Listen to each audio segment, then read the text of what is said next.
The Subcommittee on Water, Wildlife, and Fisheries will come to order.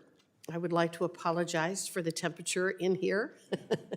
Hopefully it will warm up as we proceed with our hearing today. If not, maybe we'll have to go out in the hallway and start dragging people in here to get the body heat, but hopefully we won't have to resort to that. Good morning, everyone. I want to welcome members, witnesses, and our guests in the audience of today's hearing. Without objection, the chair is authorized to declare a recess of the subcommittee at any time. Under Rule 4F, any oral opening statements at hearings are limited to the chair and the ranking member. I therefore ask unanimous consent that all other members' opening statements be made part of the hearing record if they are submitted in accordance with Committee Rule 3.0. Without objection, so ordered. I also ask unanimous consent that the Congressman from Washington, Mr. Bumgardner, be allowed to participate in today's hearing. Without objection, so ordered. We are here today to hold an oversight hearing titled Sea Lion Predation in the Pacific Northwest.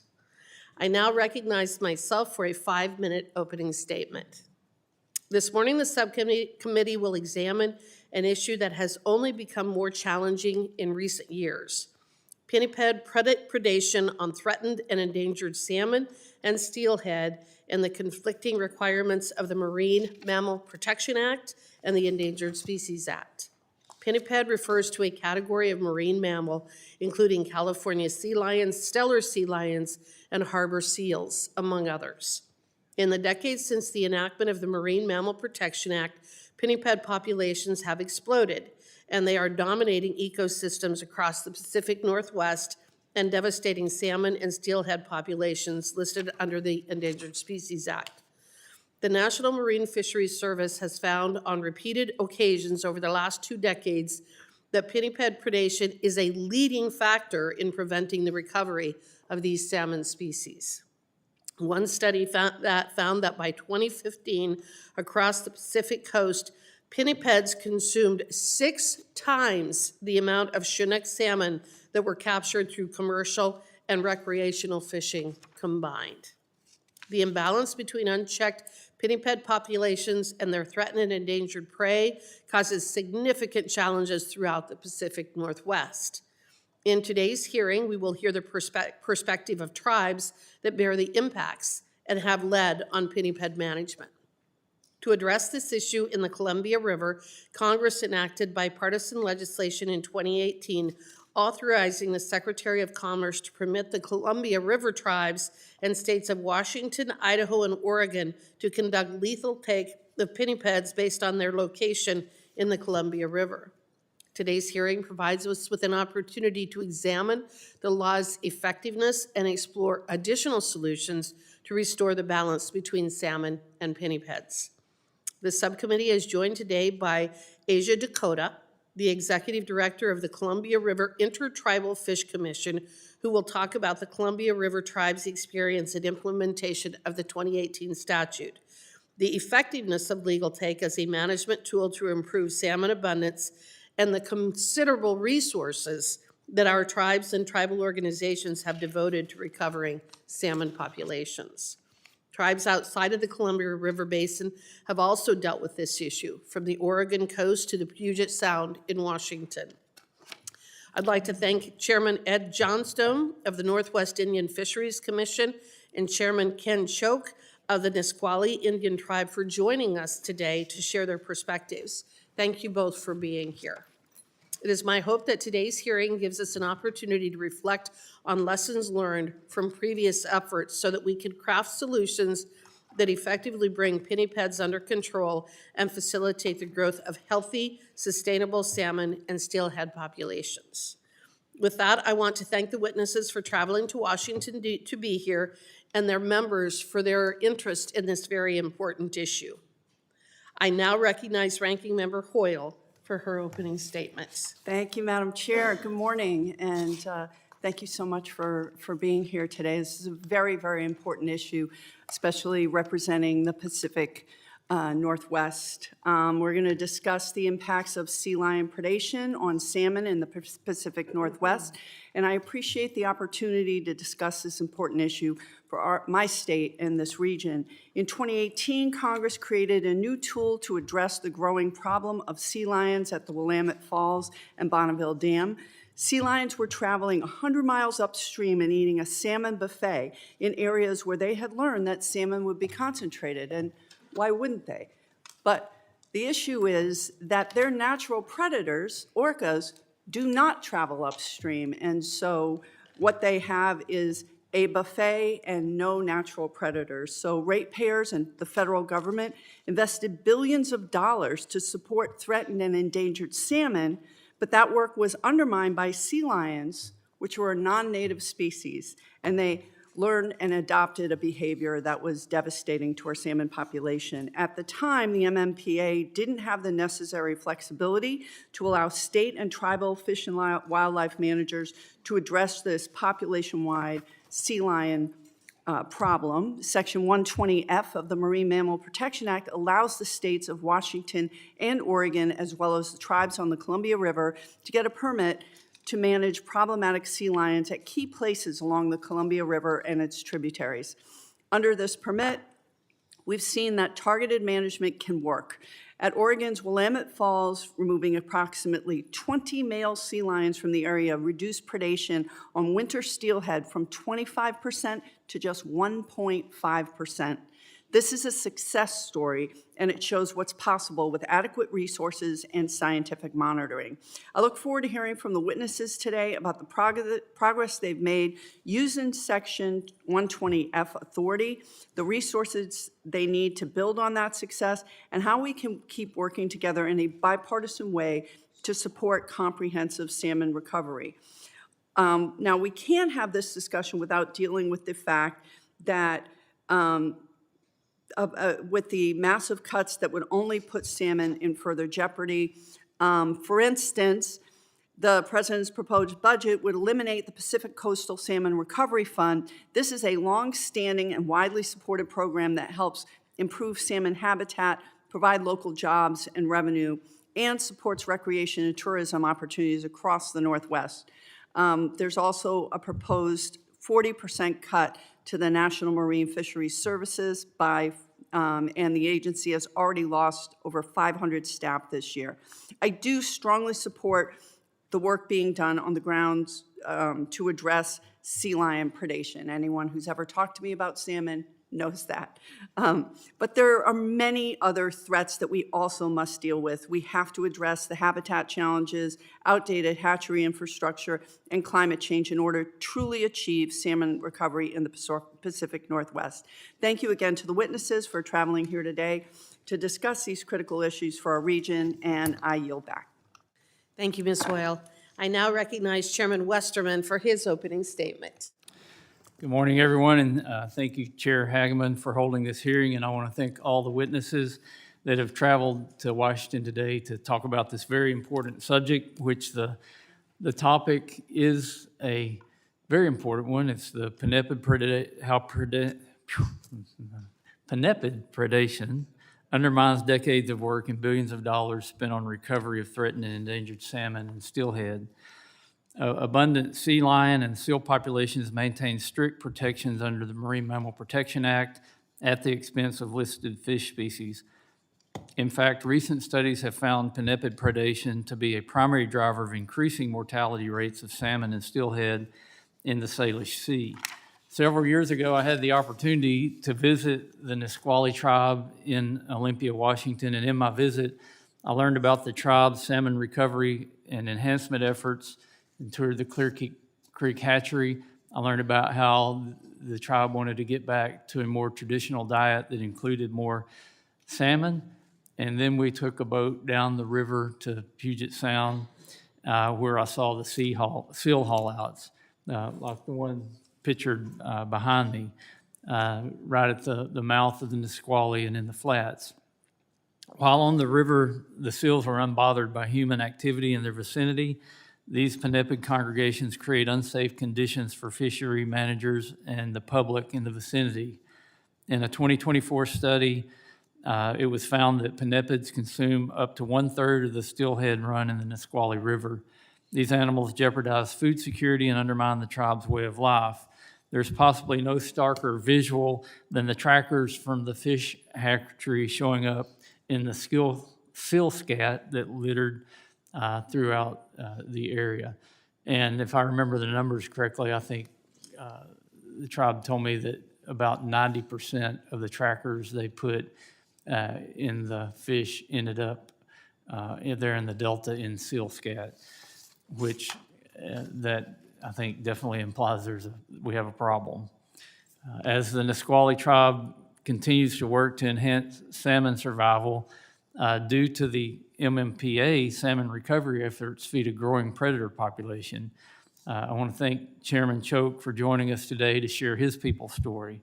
But the good news is that Congress has previously acted on a bipartisan basis to provide tribes in the region with additional management tools to address increasing pinniped populations.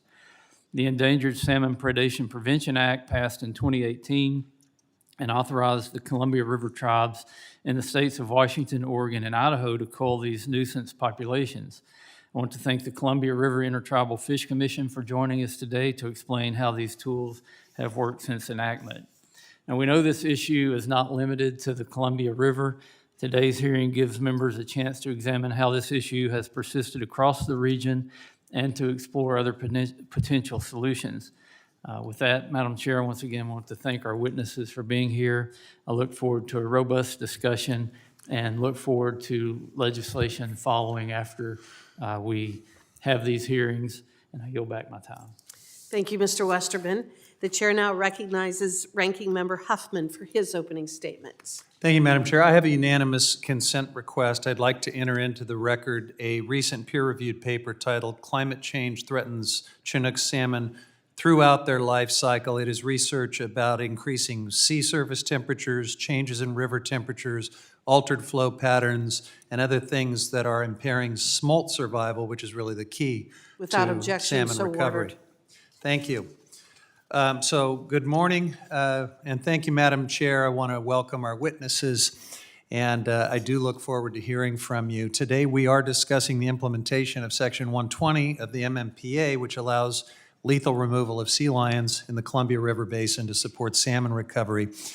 And predator management, if you really care about declining salmon populations, is one part of the conversation, but it is certainly not the only part or even the biggest part of what we should be talking about. For the past few decades, salmon populations have declined sharply because of habitat loss, because of dam construction, droughts, overharvest, all of these factors leading to multiple listings under the Endangered Species Act. The river system has been reshaped by people. Dams, fish ladders, fish passage bottlenecks, leaving us with very unnatural predator-prey interactions that did not exist historically. And in my district, salmon fishing is a way of life. I care about these things and know all too well about declining salmon populations. California salmon fishing communities have had unprecedented challenges, 3 consecutive ocean salmon season closures. So, Madam Chair, when you give statistics about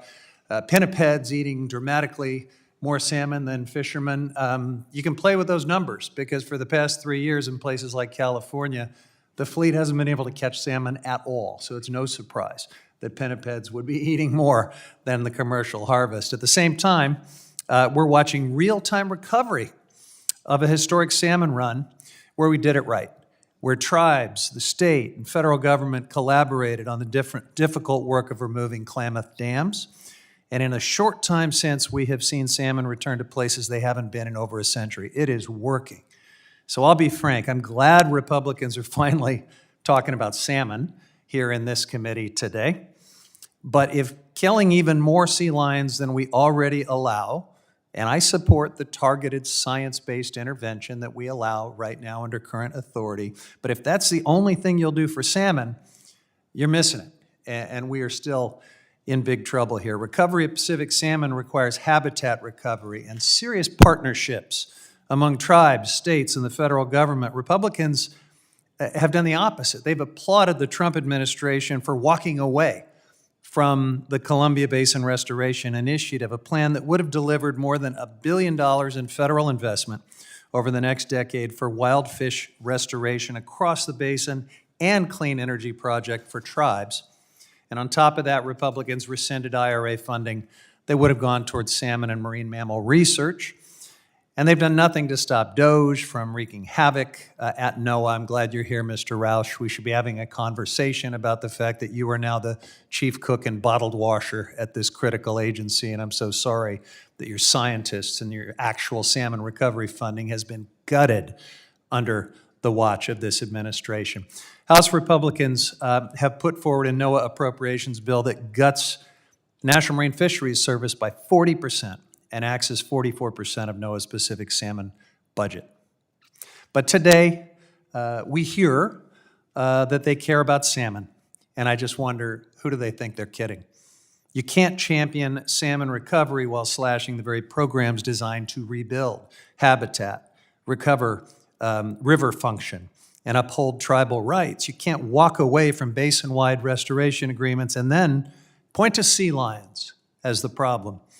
Claiming to care about salmon recovery only when you get to kill off another species is not conservation. I don't know what it is, but it's not serious conservation. My goal today is to hear from our witnesses what is really working and what isn't, and how we can support salmon recovery. It's great to try to avoid extinction, and I do support targeted science-based interventions like what the ranking member mentioned at Willamette Falls. That is going to be necessary in the short term, but we have to think about recovery. And that's an entirely different and I think even more urgent conversation. So I hope today we will ask hard questions, listen to our tribal partners, and ground our decisions in data, addressing root causes. Thank you, Madam Chair, and I yield back. I will now introduce our first panel of witnesses. Mr. Samuel Rauch, the Deputy Assistant Administrator of the National Marine Fisheries Service in Washington, D.C. Under committee rules, you must limit your oral statement to 5 minutes, but your entire statement will appear in the hearing record. To begin your testimony, please press the button on the microphone, and we use timing lights. When you begin, the light will turn green. When you have 1 minute remaining, the light will turn yellow, and at the end of 5 minutes, the light will turn red, and I will ask you to please complete your statement. I now recognize Mr. Rauch for 5 minutes. Good morning, Chairwoman Hageman, Ranking Member, and members of the subcommittee. Thank you for the opportunity to present views on seal and sea lion predation on at-risk, threatened, and endangered salmon and steelhead in the Pacific Northwest, as well as the regulatory impacts of the Marine Mammal Protection Act, or the MMPA. I am Sam Rauch, Deputy Assistant Administrator for Regulatory Programs at the National Oceanic and Atmospheric Administration. I worked at NOAA since 2003. In my role as Deputy Assistant Administrator, I oversee NOAA Fisheries regulatory actions and programs, including those to support the conservation and recovery of marine mammals and endangered species. Thank you for inviting NOAA to testify before you today on this matter pending before the subcommittee. NOAA is responsible for protecting marine mammal populations along the West Coast under the MMPA and for promoting the recovery of many fish, marine mammals, sea turtles, and other species listed as threatened or endangered under the Endangered Species Act, or the ESA. NOAA recognizes that the predation of seals and sea lions, collectively known as pinnipeds, is having a significant negative impact on the recovery of ESA-listed salmon and steelhead fishery stocks in certain areas of the Pacific Northwest. NOAA also recognizes that targeted lethal take of pinnipeds is at times warranted to promote the conservation and recovery of certain stocks of salmonids and other fish. The MMPA contains existing provisions for this purpose, Section 120 and Section 120F. However, as indicated in prior reports and testimonies to Congress, this process, as currently written, has not been particularly effective at achieving the overall goal of balancing the requirements of the ESA and the MMPA. Since 1994, NOAA has issued 12 authorizations pursuant to Section 120 and 120F of the MMPA to intentionally take sea lions. While these permits have helped reduce predation on salmonids at a small scale and in certain areas, they have been ineffective at moving the needle for salmonid recovery coastwide. As it stands, the MMPA does not currently provide regulatory flexibility to states and tribes to directly and more effectively reduce predation on salmonids by pinnipeds in the Pacific Northwest more broadly. NOAA is pleased to report that the MMPA has been a highly successful tool in the recovery of most stocks of seals and sea lions along the West Coast. For example, California sea lions have increased from an abundance of approximately 10,000 animals in the 1950s to approximately 250,000 animals coastwide today. In contrast to robust West Coast seal and sea lion populations, many West Coast salmonid populations are doing poorly. Of 53 distinct population groups of Pacific salmonids, 28 are listed as threatened or endangered under the ESA. Since 2002, California and Stellar sea lions have consumed an estimated 98,000 salmonids just at Bonneville Dam and Willamette Falls, Oregon, which we know represents only a fraction of the total number of salmonids they consume throughout the lower reaches of the Columbia and Willamette rivers. Through the 12 authorizations issued under the MMPA since 1995, states have removed 514 sea lions. 4 of those 12 authorizations were issued to the state of Washington at Ballard Locks, 5 to the states of Oregon, Washington, and Idaho at Bonneville Dam, and 1 was issued to the state of Oregon at Willamette Falls. In addition to the MMPA Section 120 authorizations, in 2020, NOAA issued an MMPA Section 120F permit to the states and to 4 Columbia Plateau Treaty Tribes to intentionally take predatory sea lions in the Columbia River Basin. On August 22nd, 2025, the National Marine Fisheries Service West Coast Region issued states and tribes a new MMPA Section 120F permit to continue to remove sea lions in the Columbia River Basin. While these removals have likely saved more than 110,000 adult salmonids from sea lion predation since the inception of the pinniped removal program, the overall benefit of the program on salmon recovery in the wider Pacific Northwest has been limited. NOAA appreciates being invited to testify before the committee on this issue. We look forward to working further with the committee to achieve the administration's deregulatory priorities outlined in Executive Order 14192, Unleashing Prosperity Through Deregulation, and Executive Order 14276, Restoring American Seafood Competitiveness. By achieving these priorities, we will rebuild fisheries, support the long-term sustainability of fishing communities, and come up with solutions regarding this matter. Thank you for your time, and I welcome the opportunity to answer any questions you may have. Thank you, Mr. Rauch. And I thank the witness for his testimony. We'll now recognize the members for 5 minutes each for questions. I'm going to begin with myself. Mr. Rauch, in your testimony, you state that the California sea lion population across the Pacific coast has increased from approximately 10,000 animals in the 1950s to roughly 250,000 today. Are pinniped populations in the Pacific Northwest at sustainable levels? Thank you for the question. Yes, they are. The California sea lion population is around 260,000, which is within their optimal sustainable population, the standard for a healthy population under the MMPA. The eastern stellar sea lion population is at around 78,000, also within their optimal sustainable populations. So have the 120F removals threatened the sustainability of pinniped populations on the West Coast? We do not believe so. As I indicated, we've only authorized in the hundreds, and there are tens of thousands of the sea lions around and seals around the West Coast. NOAA's 2022 5-year review for several salmon species along the Columbia River noted an overall increase in pinniped predation of Pacific salmon and steelhead. How has pinniped predation impacted NOAA's efforts to recover the ESA-listed salmon species? Pinniped predation is clearly a factor that is limiting recovery of the salmon stocks. It is not the only factor. There are many factors, but it is one of them, and we can measure in places like the Columbia River where we have seen improvements in predation. Predation's gone down. We've seen increases in salmon runs, which have improved their extinction outlook. They are in better shape because of the predation efforts that we've taken. Well, in terms of the numbers of pinnipeds that have been killed pursuant to this program, do you think we could increase that number? We look at that number based on a scientific assessment of the potential biological removal. The potential biological removal for California sea lions is about 14,000 a year, and we're in the hundreds. For eastern stellar sea lions, it's about 2,000 a year, and we're well below that in terms of what we've authorized to date. The current 120F targeted program in the Columbia caps the removals at 10% of the potential biological removal rate. So you take the potential biological removal and go down to 10% of that, and that is what Congress has authorized to be removed in the Columbia, and that has been a successful program. Do you think we need to change that number? The administration has no position on whether we need to change that or not. I do think that that number is still well below the potential biological removal. Okay, so we could increase it above the 10% and we would still retain a sustainable population of pinnipeds in the Pacific Northwest? I think that is likely, yes. Okay. Do you have a specific number?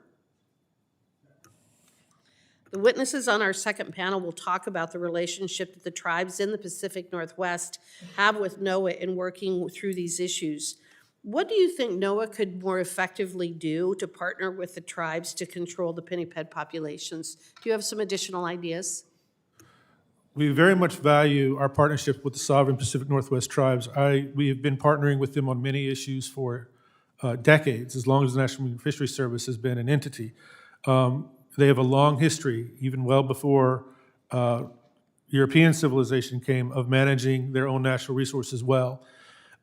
We try to provide within our authorities support for their efforts and to work closely with them. As indicated on the Columbia, we've taken advantage of the congressional authority given and partnered with them to issue a permit that we believe has been successful within the Columbia. We have not been able to do that in the rest of the Northwest because there's no authority to issue a similar permit at the moment. But we have been working with them on preparing if that were to become an eventuality.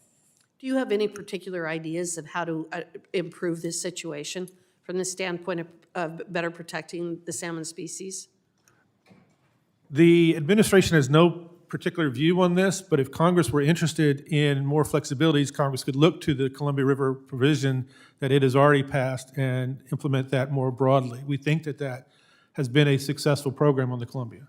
Okay, wonderful. Well, I appreciate your comments and your insight in that regard, and I think that there's definitely some interest among the members of providing additional resources and additional tools to address this situation.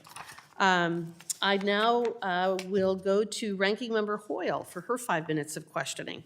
Thank you. And first, Madam Chair, I'd like to ask for unanimous consent that both Representative Emily Randall and Representative Glusenkamp-Perez of Washington have permission to sit in on the dais and participate in today's hearing. Without objection, so ordered. And Madam Chair, I ask unanimous consent to enter to the record statements from the Fish and Wildlife Departments of the states of Oregon and Washington. Without objection, so ordered.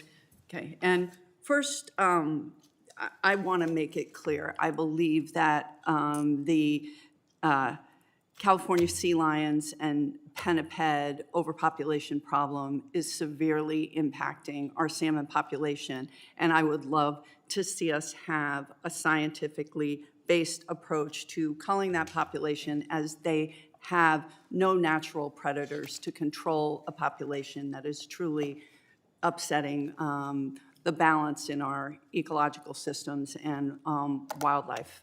So, having said that, I am very concerned that staff and programmatic cuts at NOAA are affecting hatchery operations, tribal coordination, and the ability of scientists to successfully carry out programs like Section 120F. NOAA we have not even reached the 10% allowed culling rate of pinnipeds because, apparently, of staff cuts. Now, I have specifically heard that tribal co-managers and state hatchery operators lost communication access with NOAA staff after a round of layoffs in February. Can you explain how NOAA is working to ensure its responsibilities under Section 120F of part of the MMPA are still being fulfilled? Thank you for the question. 120F does allow us to issue a permit to the states and the tribes, and they carry out the activities. We coordinate with them. We do fund some of their work, I believe, for the years 2023 going into 2027. We have funded about $1.4 million annually, and that's currently the proposal to support them. I think that their work on that is more than that, but that is the federal contribution through the states on that. So we do continue to work with them, and we continue to outreach to them in support of this program. So, Mr. Rauch, specifically, I have heard tribal co-managers and state hatchery operators lost communication access with NOAA staff after a round of layoffs in February. Can you explain how NOAA is working to ensure its responsibilities under Section 120F are still being fulfilled, and what, if anything, is being done to ensure, after drastic layoffs, that the people who are doing the work, whether it's contracted or it's done by the agency, how that work is being fulfilled and how communications are happening.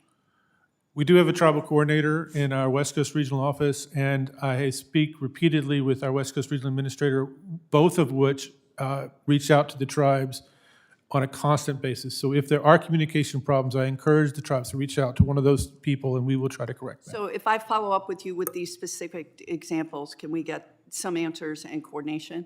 We're happy to take that back. Thank you.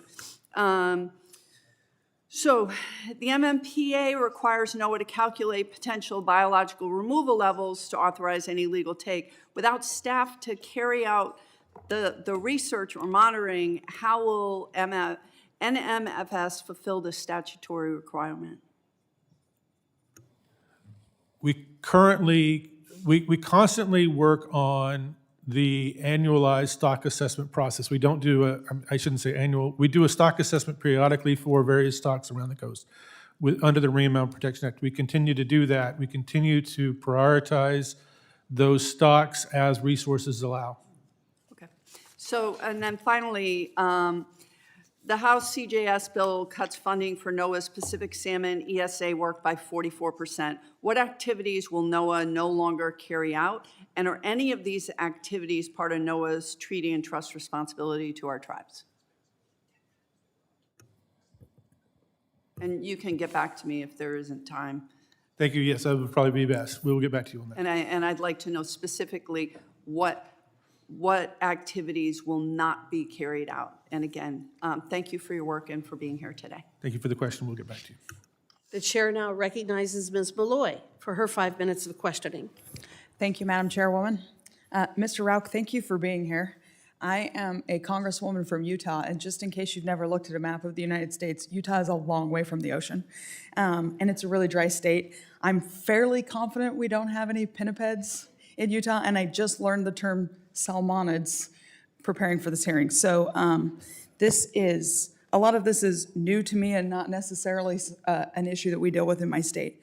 And I don't even like to eat fish. So I'm here as a disinterested party, but I do understand that regulations have a way of taking on a life of their own, and they tend to live forever. And sometimes we lose track of what the purpose was of the regulation, and we keep regulating for the sake of the regulation.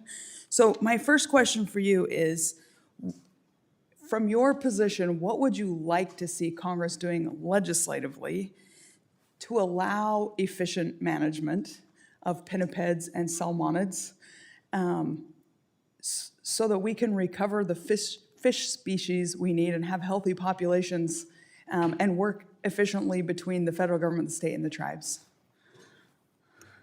Thank you for the question. The administration has taken no position on whether the Congress should amend this statute or not. But in prior testimony, prior positions, we have indicated that the current structure outside of the Columbia River Basin, the 120 program, which is the broader program, is cumbersome and difficult to work with, and it does not allow the tribes to apply for a permit on their own. It requires you to individually identify the bad acting sea lions. So they have to mark the sea lions, and basically the sea lions have to return before they can be removed, which is a cumbersome process. That does not, Congress has exempted the Columbia River from that process.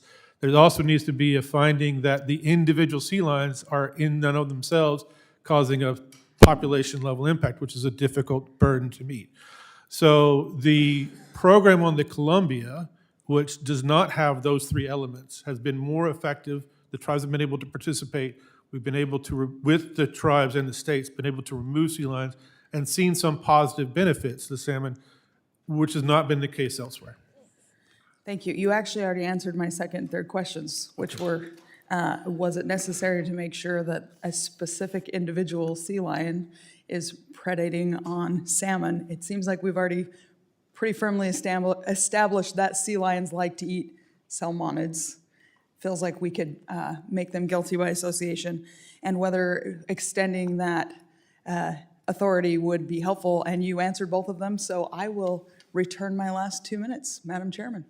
Thank you. The chair now recognizes Ms. Glusenkamp-Perez for 5 minutes of questioning. Thank you for joining us today. Thank you so much. Thank you to the chairwoman and the ranking member for holding this important hearing and for granting me the opportunity to speak on this issue. So I live right above the Columbia River in southwest Washington, just above the Bonneville Dam, and I have seen and heard firsthand how much work goes into managing sea lion populations and preserving local fisheries and tributaries. As the name implies, sea lions are a species that belong in the sea, not in our rivers. A sea lion is not a small creature. For scale, please note the Toyota Corolla. A stellar sea lion is 11 feet long and 2,500 pounds. These are behemoths, and Toyota Corolla 15 feet and 3,000 pounds. And when Congress amended the Marine Mammal Protection Act to expand lethal removal authorities, it provided that eligible managers along the Columbia River could remove up to 450 California sea lions and 176 stellar sea lions during the 5-year life of the take permit. Yet we have only seen our managers come close to these we haven't even seen them come close to reaching these levels. In 2024, only 27 California and 21 stellar sea lions were removed at Bonneville Dam. As of July this year, only 26 and 11 have been removed. Ask yourself, why are these numbers so small? The arduous process of removal is a key feature. I'm concerned that the factors contributing to this severe utilization, namely the cost and the onerous back and forth of trapping the creature, identifying its threat, shaking a can of pennies at it, retrapping, and then finally darting, contribute heavily. We've done some back-of-the-envelope math to try and determine the cost to remove sea lions under the permit. From our estimates, it costs over $38,000 per removal. From the Columbia River. That's roughly $203 per salmon saved in state and taxpayer federal dollars. I was successful in including language in the FY26 Commerce, Justice, and Science Appropriations report that passed out of committee that would direct your agency to conduct a study on the most effective strategies for pinniped removal, considering factors such as animal health and cost. So my question to you, Mr. Rauch, could you tell me more about what NOAA is actively doing to ensure that current pinniped removal strategies are the most effective, and if direct kill strategies are being considered? Thank you for the question. Yeah, the current permits, as you indicate, do authorize direct mortality removals, and we do think that in the Pacific Northwest for these species, that is the most effective way. We have tried over the years to employ non-lethal removals. We have moved them hundreds of miles away, and they do come back. Faster than the people taking them out. Perhaps. They do come back. They are remarkably resilient, and they do know where their food source is. It is very difficult to encourage them to leave with anything less than force. At one point, we did try to find space in zoos and aquariums, but that rapidly filled up. So there is no, in our opinion, currently a better way to address predation other than lethal removal. Yeah. Thank you for that insight. Has NOAA looked into the potential challenges to removal efficacy posed by current permit requirements, such as the requirement for the sea lion to be individually identified and observed eating fish before they can be removed? I think we have said in prior testimony, and I indicated earlier today, that is a very cumbersome provision that does not exist currently on the Columbia River, and it makes the Columbia River, because they don't have to do that, that is a more effective program. And yet, I think we're seeing that we're still not able to exercise those permits. And I would say to my fellow committee members, you know, this is local lore. This is one of the things I hear about all the time. I don't have air conditioning in my elementary schools, and to see the cost and expense gone through and the levels of ologists we have to go through to protect our reliance on salmon. It's well known, and in living memory, there are people in my family who lived because their daddies were good fishermen, and we're very concerned at the lack of efficacy of the current removal process. So thank you for your work on this. Thank you. Well, I sure hope we can figure out a way to fix it. And I now, the chair now recognizes Mr. Westerman for 5 minutes of questioning. Thank you, Madam Chair, and thank you, Mr. Rauch, for your testimony. And also, paying attention to the questions you've already answered. And I think, and correct me if I'm wrong, you said that we could remove 14,000 sea lions per year and still have a sustainable population, or did I misunderstand that? Thank you for your question. Yes, the Marine Mammal Protection Act requires us to assess the optimal sustainable population and the potential biological removal, which is how many sea lions or whatever that species is you can remove and still have that sustainable population. And that number is 14,000. For California sea lions, it is 14,000. For the Steller sea lions, it is 2,000. Okay, but the law limits that to 10% of that number, so that would be 1,400 or 1,600 if you were to add them all together. I'm not great at math, but yes, the current 120F does limit what we can authorize to 10% of that potential biological removal rate. So if I'm reading the data correctly, over the past 5 years, we've removed like 229. We have not come close to that level. And that's a very conservative number when you look at 10% being the limit. But also, I believe your testimony notes that the current 120F removals have saved more than 110,000 adult fish. So the potential to save more fish is in the millions while maintaining a sustainable level of sea lions. Is that correct? There is a potential. There are only so many sea lions you can remove that are actually causing the predation. I think one of the testimonies was the predation went down to 1%. So at some point you run out of sea lions.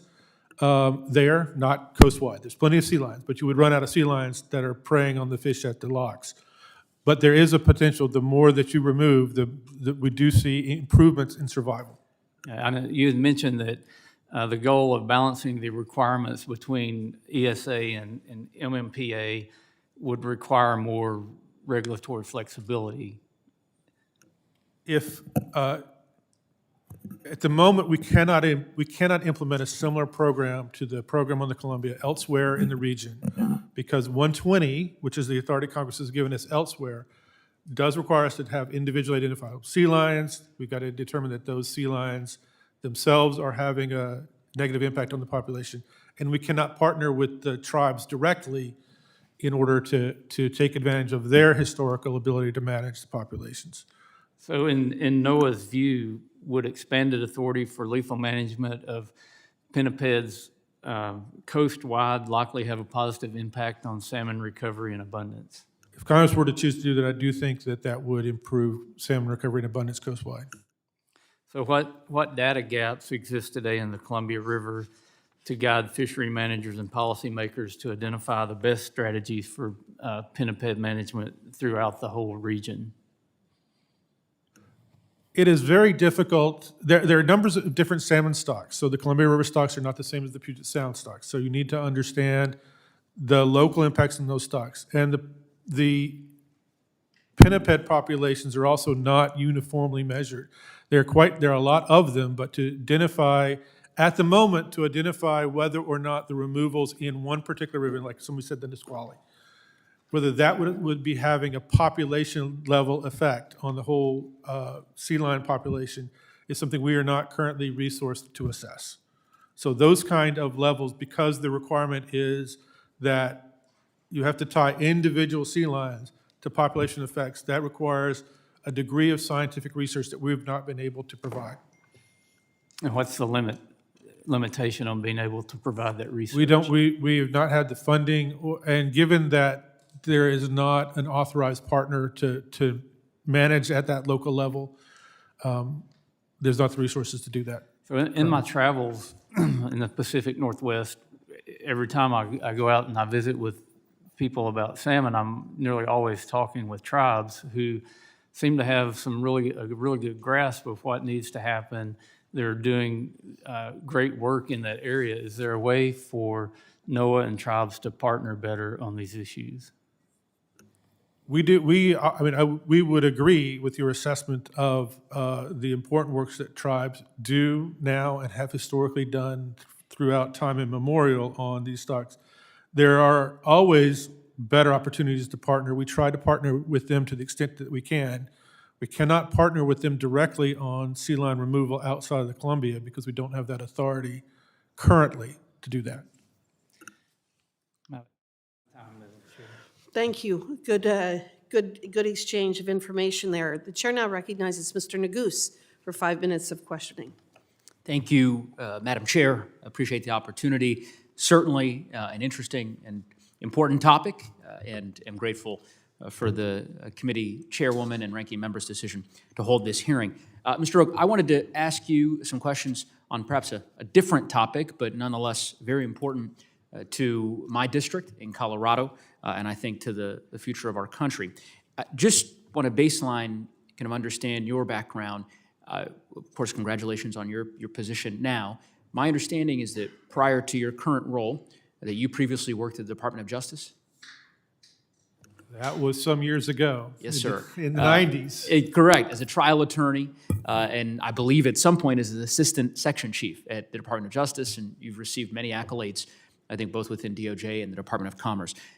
Given that experience, I suspect you are more familiar than most with the organic statutes that create and authorize different programs that are implemented at NOAA. Fair to say?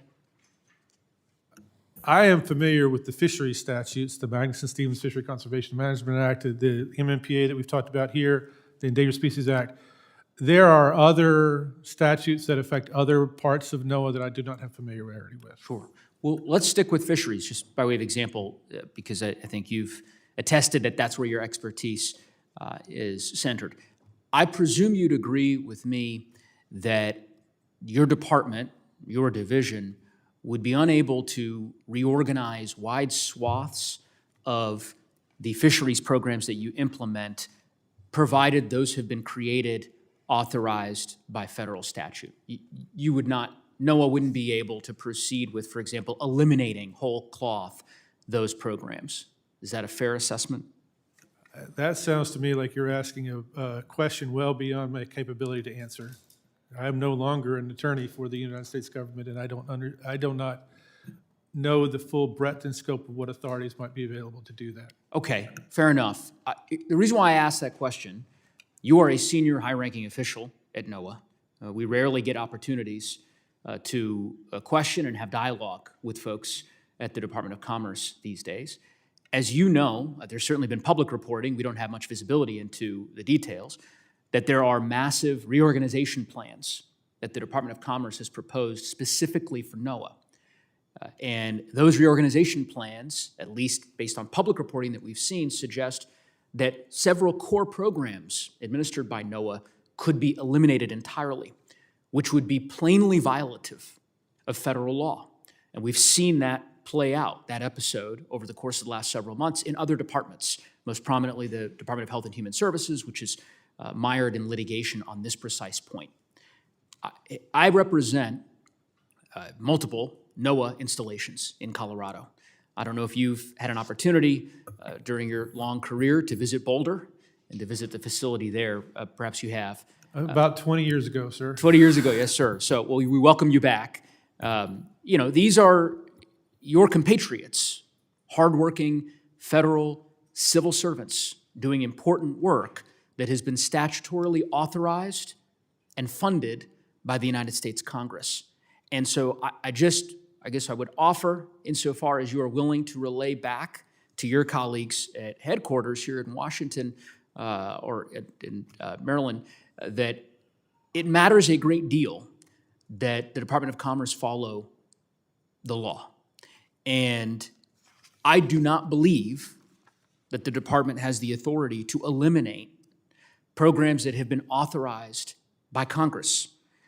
The Ocean Acidification Program, the Earth Prediction Innovation Center, otherwise known as EPIC, the National Sea Grant College Program. These are all programs that Congress has authorized by law on a bipartisan basis, and there are hardworking civil servants, your colleagues at NOAA, back in Boulder, in Colorado, and across the country, who are responsible for implementing these programs, as well as the cooperative institutes that have also been authorized by Congress.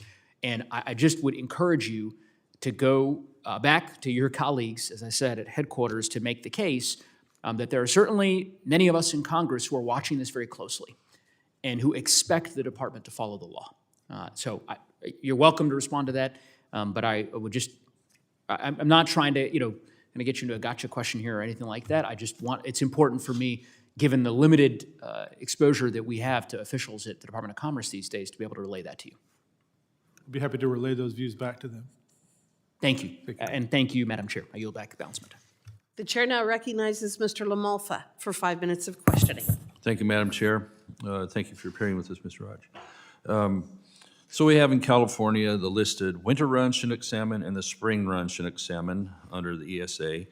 So that's requiring more cold water to be held in Shasta Dam for future releases to ostensibly help the fish, mostly in the fall.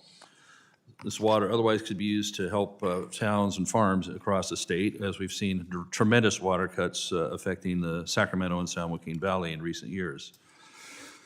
Sometimes maintaining the water can result also in flood releases during the winter and spring, as they have to leave space for flood control.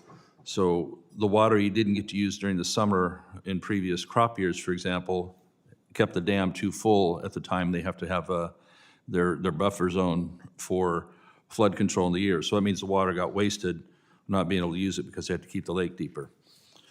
When the water is released from Shasta for the benefit of salmon, it may not always be able to be used by constituents down the line because of the timing I mentioned here, because if you're releasing it in the fall, then that can't go to agriculture. Agriculture's season is pretty much over with by then. So it may not be needed for anything else other than to try and drive the temperature of the river down by 1 degree, and that's going to be the be-all, end-all to help the fish population. 1 degree colder water in the river. Meanwhile, a bigger and bigger zone behind the dam is now unusable water for anybody else. Other regulatory restrictions can prevent this water from being exported from the delta farther down into the Central Valley via the Central Valley Project and the State Water Project conveyance canals. So instead, it rushes on out to the delta, through the delta.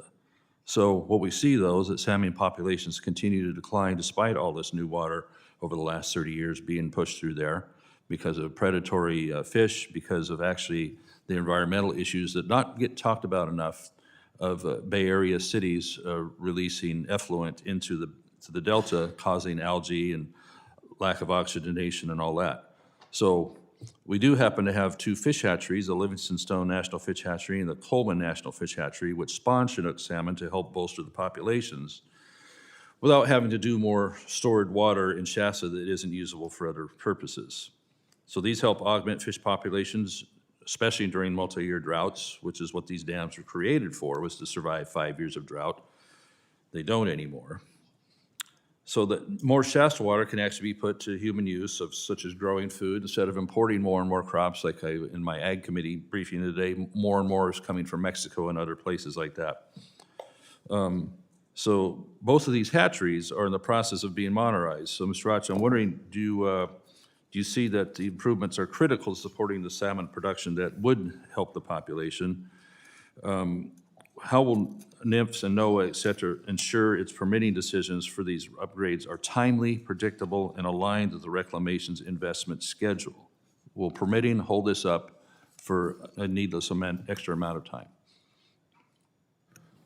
Thank you for the questions. We do think that these 2 hatcheries are important for the long-term health of the populations. We have been working closely with the Department of Interior, who are the operating agencies of these facilities, and we are committed to working with them within their permitting schedule, their processing schedule to such Do that they we're- have any urgency on getting these projects done speedily or getting through the permit process quickly or expeditiously?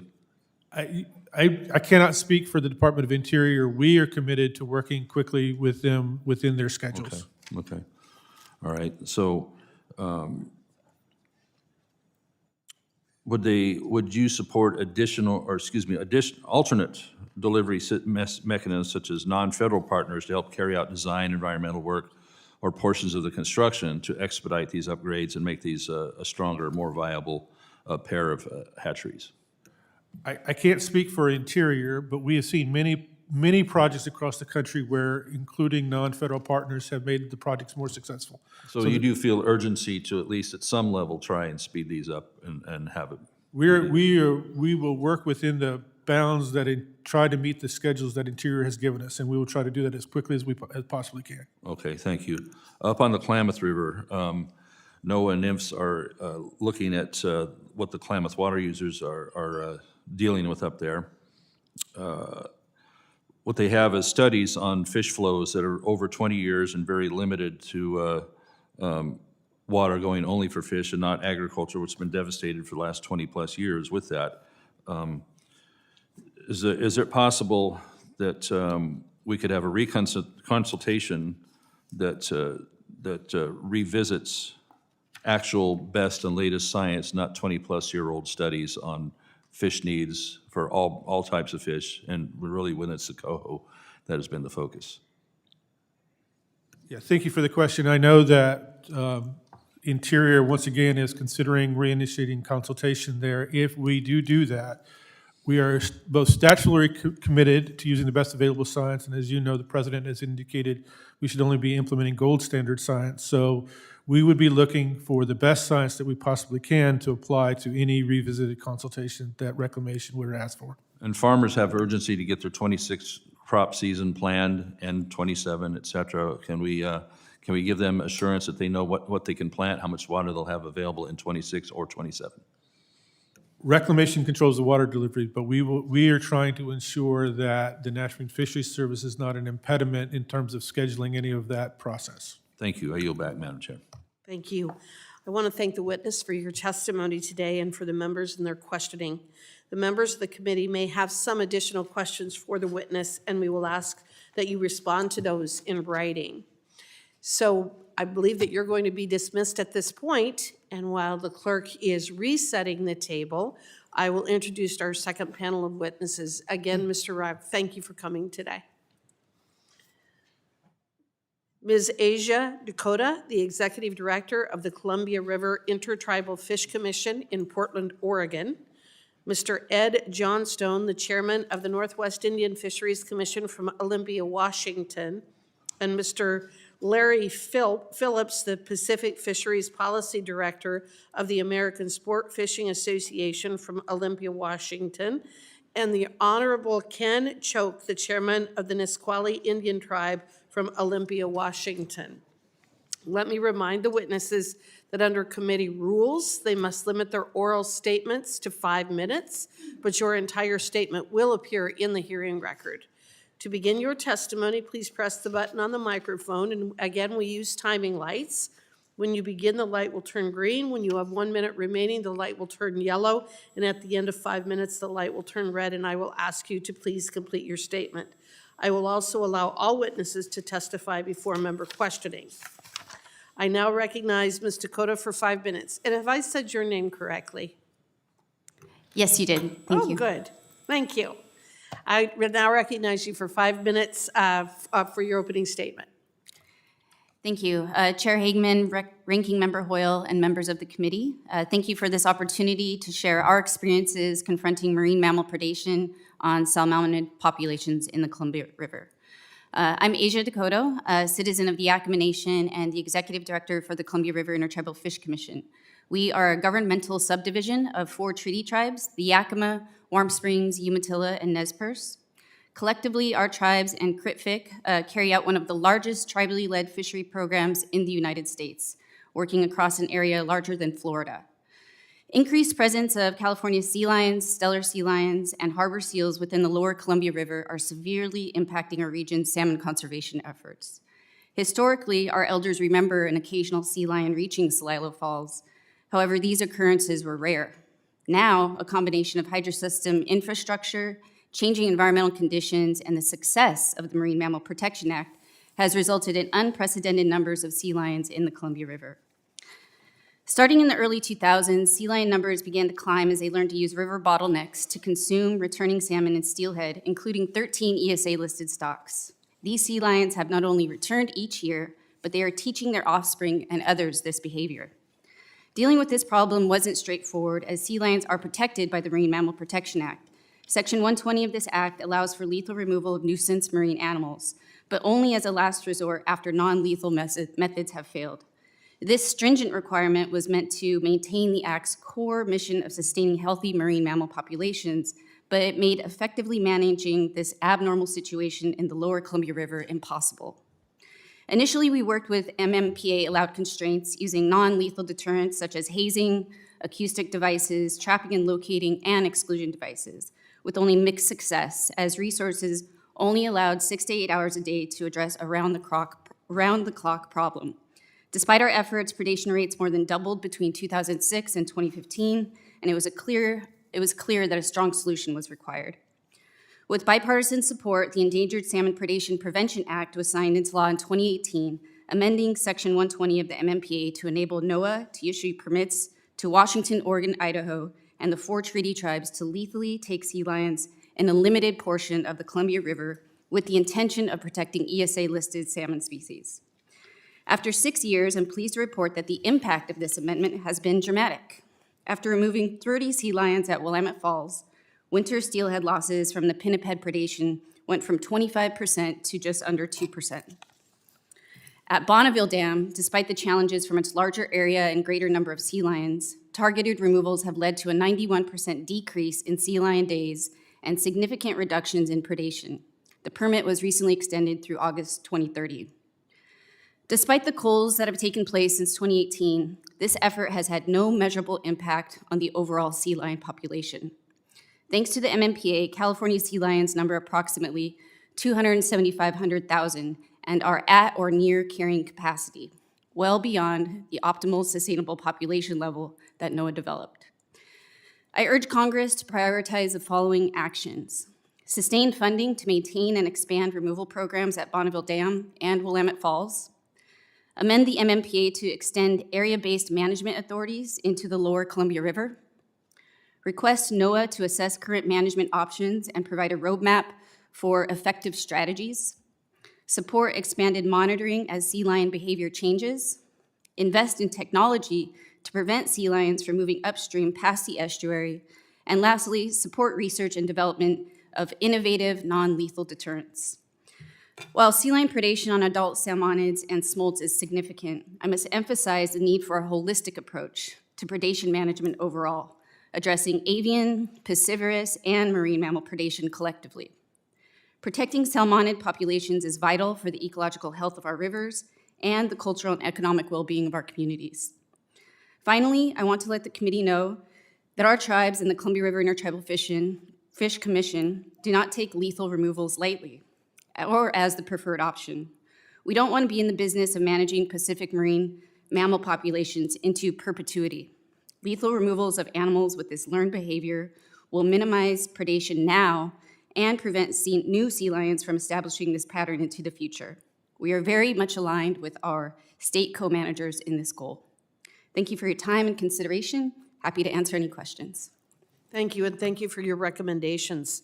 I now recognize Mr. Johnstone for 5 minutes. Thank you, Chair and Ranking Member and the committee for this opportunity to speak before you on this important issue. I am a Quinault Indian and was born a Treaty Indian.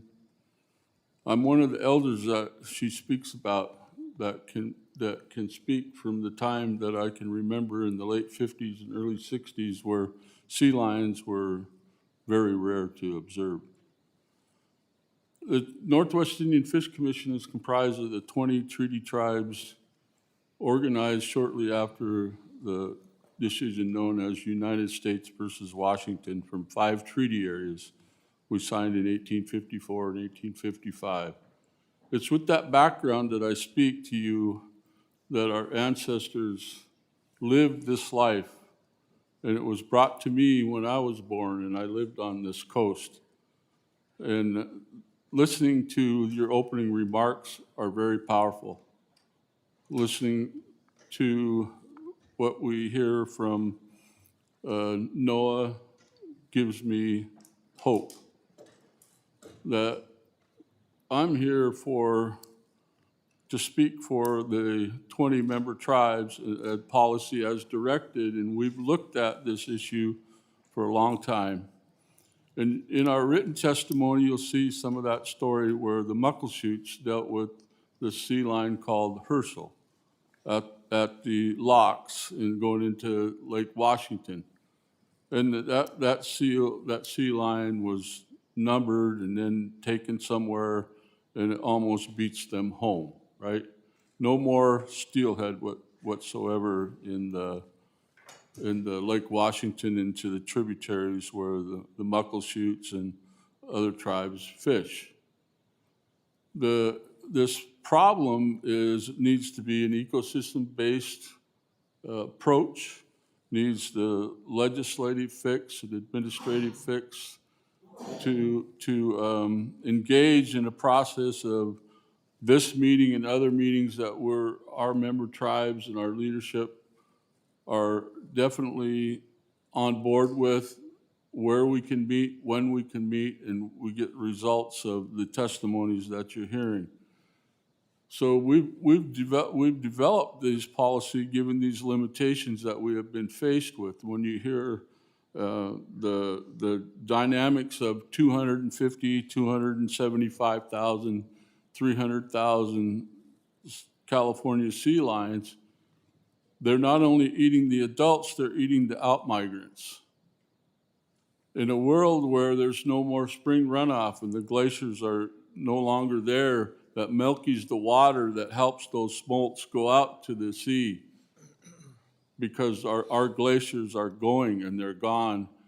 Snow is not reliable. Those kinds of things that we had as protections in the past are no longer available. Our adults are dying pre-spawn because the rivers are too low. They're out of oxygen, and we're facing those kind of challenges. So it's a vast approach that we need to think about as we tackle this issue, because as the sea lion population grows, those fish that they rely on, no matter where they're from or where they're going, they used to be that Southern Oregon, Northern California, Central Valley large populations that kept them.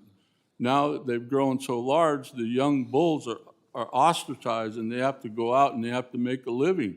They're making a living in Grace Harbor, where the haul-outs and the docks are full of these sea lions. Or they're at the mouth of the Nisqually, where there's 200 or 300 rafted up, waiting for those stocks. You know, we're about working through this system with all of these folks that are coming to call out all these reasons why we're being put out of business. They eat 60 pounds a day times 250,000. You know, you get to what, 1.25 million pounds a day of fish stocks that are diminishing. At some point, the natural order will take over. They're out of business, we're out of business. We encourage and are encouraged by the words we heard. We're ready to do the job, to meet wherever and whenever we can. We think that two-pronged approach and the ecosystem base is a positive way to go.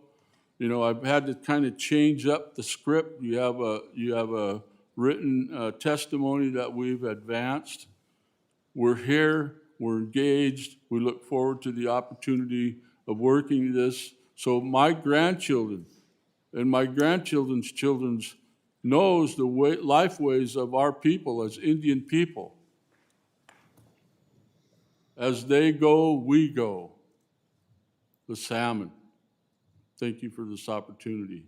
Thank you, Mr. Johnstone. The chair now recognizes Mr. Phillips for 5 minutes. Good morning. Chair Hagman, Ranking Member Hoyle, and members of the subcommittee, thank you for an opportunity to testify today. My name is Larry Phillips, and I serve as the Pacific Fisheries Policy Director for the American Sportfishing Association, or ASA. ASA represents the country's recreational fishing industry and many businesses whose livelihoods depend on healthy salmon and steelhead runs across the Pacific Northwest. Recreational fishing is part of the identity of the region. From Puget Sound to the Columbia River Basin and along the coasts of Washington and Oregon, salmon seasons support thousands of jobs, strengthen local economies, and carry forward cultural and family traditions. Nationwide, recreational fishing contributes more than $130 billion annually, and anglers directly invest nearly $2 billion a year into conservation.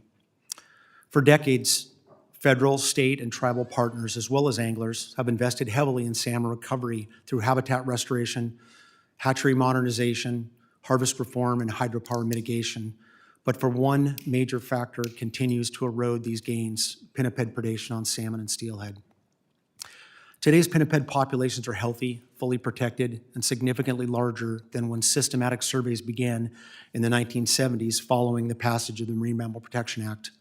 While we can't precisely quantify pre-contact abundance, science shows that these populations have rebounded dramatically in the modern era, and many stocks are at or above optimum sustainable population levels. The recovery is a conservation success, but it also means that predation pressure on salmon has grown far beyond what recovery efforts were designed to absorb. In the Columbia River, sea lions that were nearly absent in the 1990s can consume a significant portion, and estimated as high as 40% of the spring Chinook return in a single season. Thanks to the leadership of Senator Rauch, Senator Cantwell, Representative Newhouse, and others, the 2018 Endangered Salmon Predation Prevention Act provided targeted tools, and early results showed improved salmon survival. But the MMPA still prevents meaningful actions in many areas where predation is most acute. In Puget Sound, harbor seals consume 6 to 14% of juvenile Chinook annually, and as much as 1/3 of the steelhead smolts in certain estuaries. Along the Washington coast, stellar sea lions can consume more than 2 million juvenile Chinook annually. These losses undo gains made through habitat restoration, hatchery reform, and harvest constraints. And outside the Columbia River, managers lack the workable path under current law to intervene. I want to acknowledge that this is a polarizing and emotional topic. Pinnipeds are an important part of the ecosystem, and their recovery is a real success story of the Marine Mammal Protection Act. We also appreciate the thoughtful, science-driven work already being done by federal, state, and tribal managers, often under very limited authority. And our goal is not to diminish those efforts, but to ensure managers have a balanced tool needed to conserve both salmon and pinnipeds. To support the recovery, ASA urges Congress to consider several targeted science-based updates to the MMPA. First, create a streamlined pathway for managing predatory pinnipeds in Puget Sound and along the Washington and Oregon coast by expanding location-based approach in Section 120F. Second, extend management authority to predation hotspots, including Puget Sound and both our coasts. Third, provide dedicated federal funding to support monitoring, removals, and ongoing scientific analysis. Fourth, extend MMPA management authority to Washington's treaty tribes and work collaboratively with Oregon's tribal governments. Finally, pinniped management must complement, not replace, investments in habitat, hatcheries, hydropower mitigation, and harvest reform. But we must also be honest. Continuing to spend billions on recovery and continually restricting fisheries without meaningfully addressing predation will produce a predictable outcome that will not result in recovery.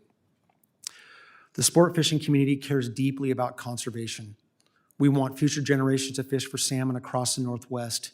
To achieve that, we must address all limiting factors, including marine mammal predation. I thank you for your time and continued leadership, and I look forward to any questions. Thank you, Mr. Phillips. The chair now recognizes Chairman Choke for 5 minutes. Thank you. Good morning, everyone. Chairwoman Hagman, Chairman Westerman, and Ranking Member Hoyle, and members of the subcommittee. I want to thank you for this opportunity to speak today. My name is Ken Choke. I am the current chairman of the Nisqually Indian Tribe. Before I begin, I want to thank Chairman Westerman for coming to Nisqually. reservation and seen firsthand what the pinnipeds are doing to our fisheries. My people signed the Treaty of Medicine Creek in 1854, which confirmed, not granted, our right to fish at our usual and accustomed places. The right has been upheld again and again by federal courts, including the 1974 Bolt decision. I am here today because of the treaty rights being undetermined by unchecked pinnipede predations in the Puget Sound. Simply put, if salmon cannot survive long enough to reach our nets and our spawning grounds, then our treaty rights becomes empty promise.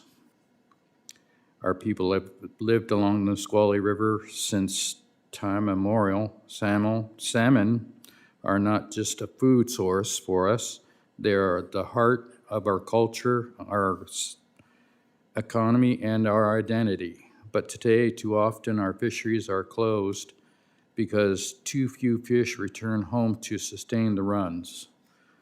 Over the past several decades, our Chinook, chum, steelhead populations have fallen to deeply troubling levels, many now listed under the Endangered Species Act.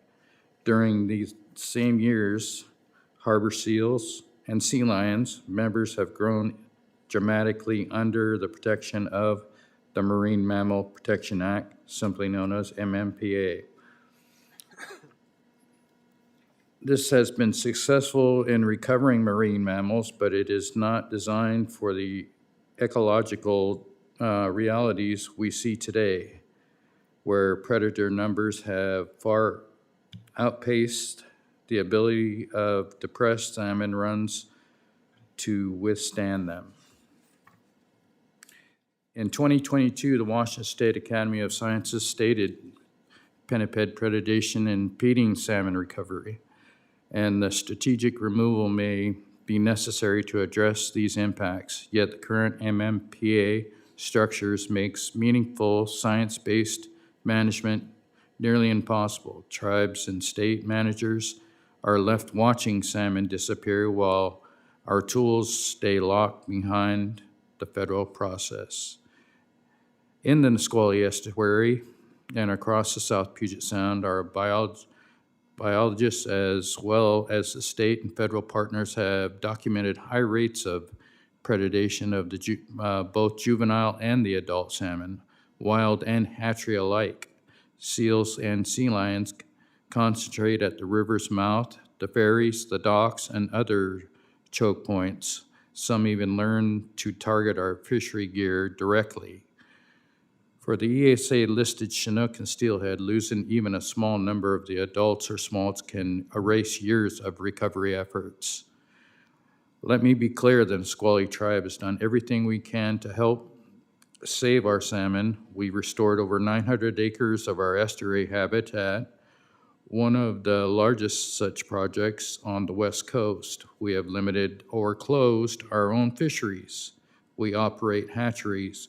We co-manage harvest based on rigorous science. We work with NOAA, WDFW, and partner tribes, such as the Northwest Indian Fisheries Commission, on long-term monitoring, tagging, predation, research, and climate resilience. But we cannot resolve the salmon alone. When predation removes a significant share of the population before it's ever returns to the river, for us, it impacts are not abstract. They mean fewer fish reaching the spawning grounds, fewer hatchery adults for treaty and non-treaty harvests, and most closures, even when the tribes are not the source of the decline. And they mean an erosion of our culture, our youth, losing the opportunity to learn who they are through fishing. When federal law protects abundant species so rigidly that it eliminates another species, and in doing so eliminates the reserved tribal treaty right, the federal trust responsibility is not being fulfilled. We are not asking for the elimination of the seals or sea lions. We respect them as a part of the ecosystem. What we are asking for is a balance. We urge Congress to modernize the MMPA to allow timely, science-based action where predation threatens ESA-listed salmon and treaty fisheries, to streamline the Section 120 process, to support long-term predation research and tribal-led management, and to reinforce the federal trust responsibility so our right to fish remains meaningful and not symbolic. For the Nisqually people, salmon are relatives. Our treaty promised we could continue the relationship forever. It is now up to all of us, including Congress, to ensure those promises are kept. Thank you for listening, and I'm happy to answer any questions. Thank you, and I want to thank all of the witnesses for your very informative testimony. And I will now recognize members for 5 minutes each for questions. And again, I'm going to begin with me, and I would like to start with you, Chairman Choke. In your testimony, you talk about the conflicting mandates between the Marine Mammal Protection Act and the Endangered Species Act in relation to increasing pinniped populations and the stress that has been placed on our salmon species. I think this is an example of government always trying to fix its last solution, and we need to find a different way of doing this. But could you please expand on the challenges that the Nisqually tribe has faced due to the statute's conflicting mandates? So initially, there's a clear understanding, unless we work together, we can't resolve the issue. I thank you for the question, and there's so much more to discuss in the future, and I can't share enough of how it's truly impacted the Nisqually people and what we've been up against for the last decade or so, a lot longer. Myself, worked at the hatcheries. I've been a Fish and Wildlife officer, so I've seen firsthand how they've impacted our salmon on the river. But again, thank you for that question. We'll talk more. I think that one of the points that I hope is coming out of this hearing today is that we recognize the absolute critical importance of the tribe's involvement in finding that solution of how to fix this issue. And so I am going to challenge all of you who are here today. I know in your testimony you have provided suggestions, and Ms. DeCoteau, in your testimony you provided some good examples of things that can be done. All of you have done that. I think it is absolutely critical that we sit down, we put those things down on paper, we start trying to, we get to a solution for this, and all of you are very important in reaching some kind of an agreement on how we can move forward. Chairman Johnstone, your testimony was very interesting to me, and in 2022 you wrote a column titled "Marine Mammal Predation on Salmon is Out of Control." It sounds like that's kind of the understatement of the century in some ways. But you referenced a study that found that sea lions and seals eat roughly 1.2 million pounds of Chinook salmon every single year. And you also noted that tribes have reduced their fisheries by 80 to 90% in the last 4 decades. How has uninhibited pinniped growth negatively impacted tribal fishing practices throughout the region? Can you just provide some additional examples? Yeah, thank you for that question. I've fished my entire life. Under our treaty rights, our reserved rights, I started fishing the Chehalis River in 1974. And this predation issue is also the seals, also the harbor seals, which we've lived with since time immemorial. And they're our food source. They were a clothing source. The valuable fats and oils to our people forever. So we've been presence with them forever, and the sea lions have migrated here. What happens is you have to deal with the reduced numbers of fish that are produced. That's the outmigrants. You have the adults that are returning that are also eaten by the seals and sea lions in tandem.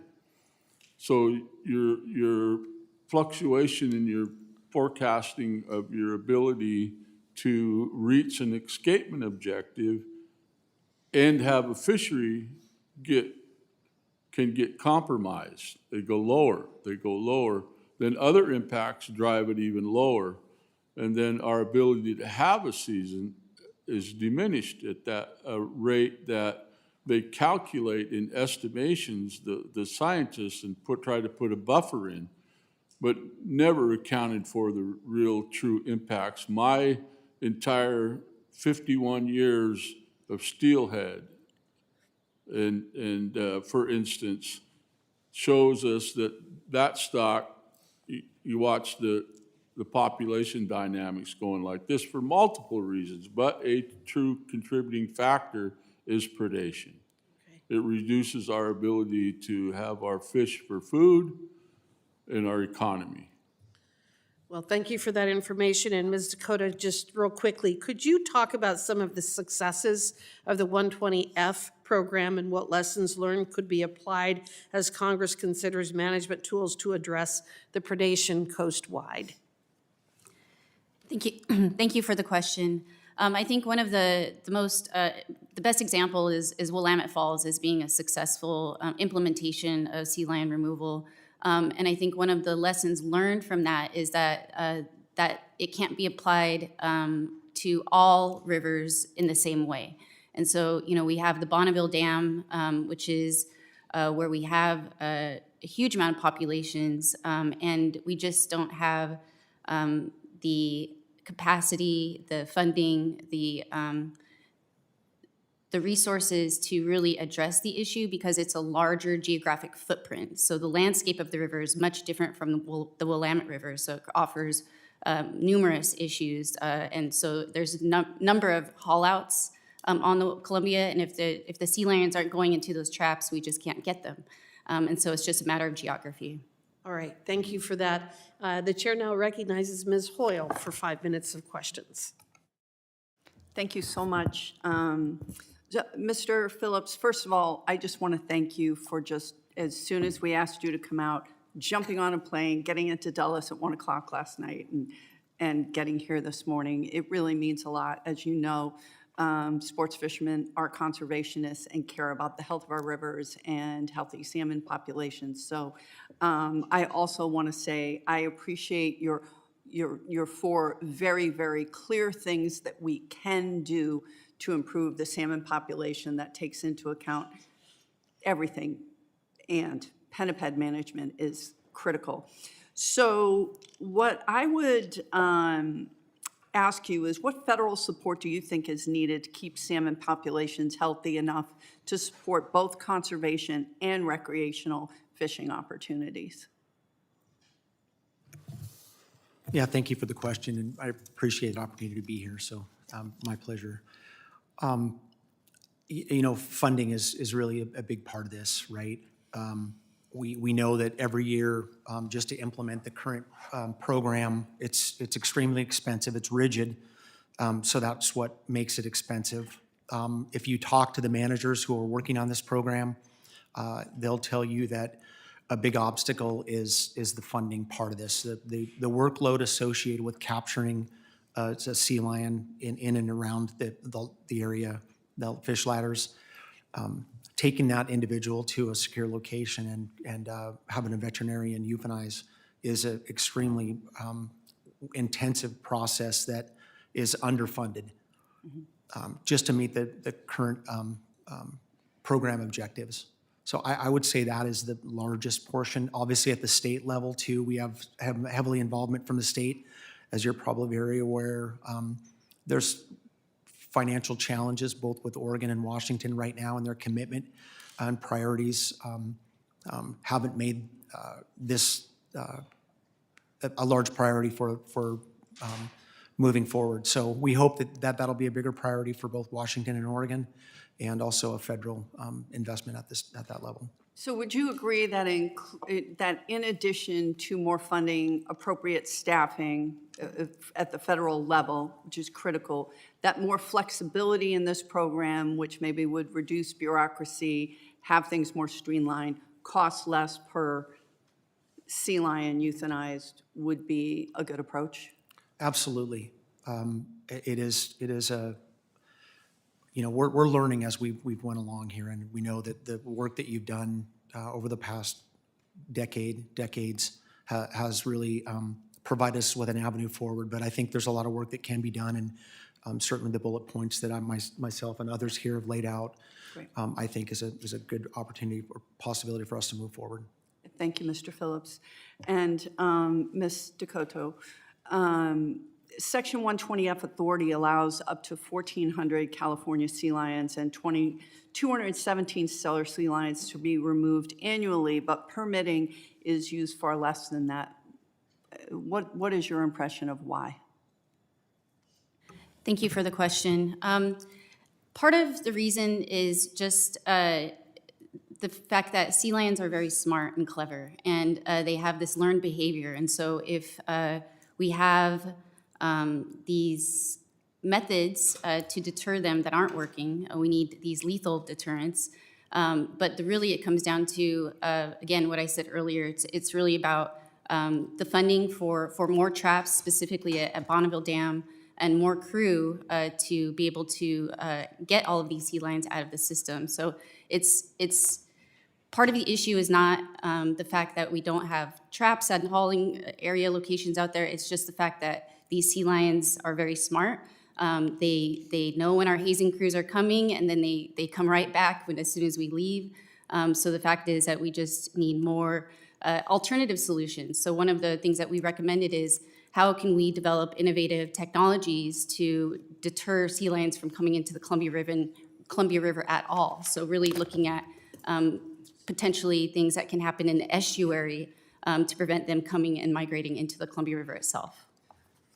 Thank you. And I also want to say, Mr. Johnson, thank you so much for your heartfelt testimony. When my grandfather, my mother's family came over from Ireland, they were fishermen, and at that time, there were very, very strong salmon stocks and fishing stocks.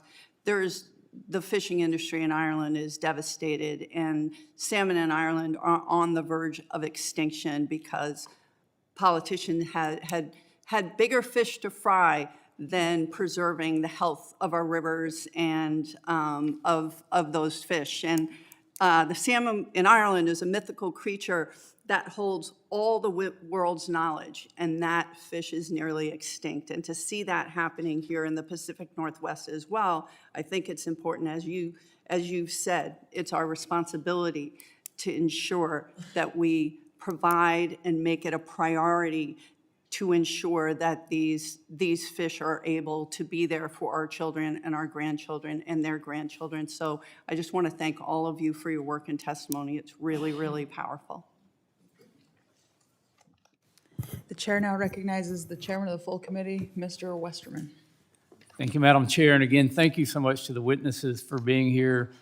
This is an important topic. To me, it's an important topic. To the committee, for someone from a state where the only salmon you're going to find is at a grocery store or at a restaurant.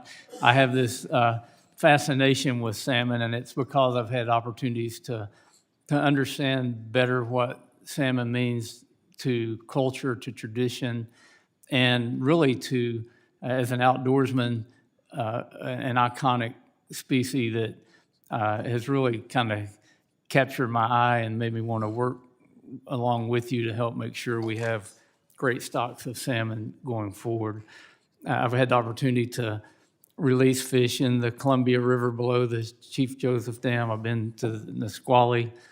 I've even seen work in the forest in Washington where culverts are being replaced with better fish passages. I know there's a tremendous amount of work that's been done in this area, and I know that tribes are I think, leading the way in the work that's being done, and we desperately need to rely on your help more as we work on salmon. So, Chairman Choate, one thing that I was intrigued by when I visited Nisqually was, first off, the reason you were working so hard on salmon recovery was because you wanted to have a more traditional diet with salmon for the health of your tribal members, which I thought was a noble goal. Y'all took very pragmatic approaches, which you've outlined in your testimony. You've got the hatchery, you've done all the estuary rehabilitation, like trying to do everything you can, even limiting your own fishing season to try to help.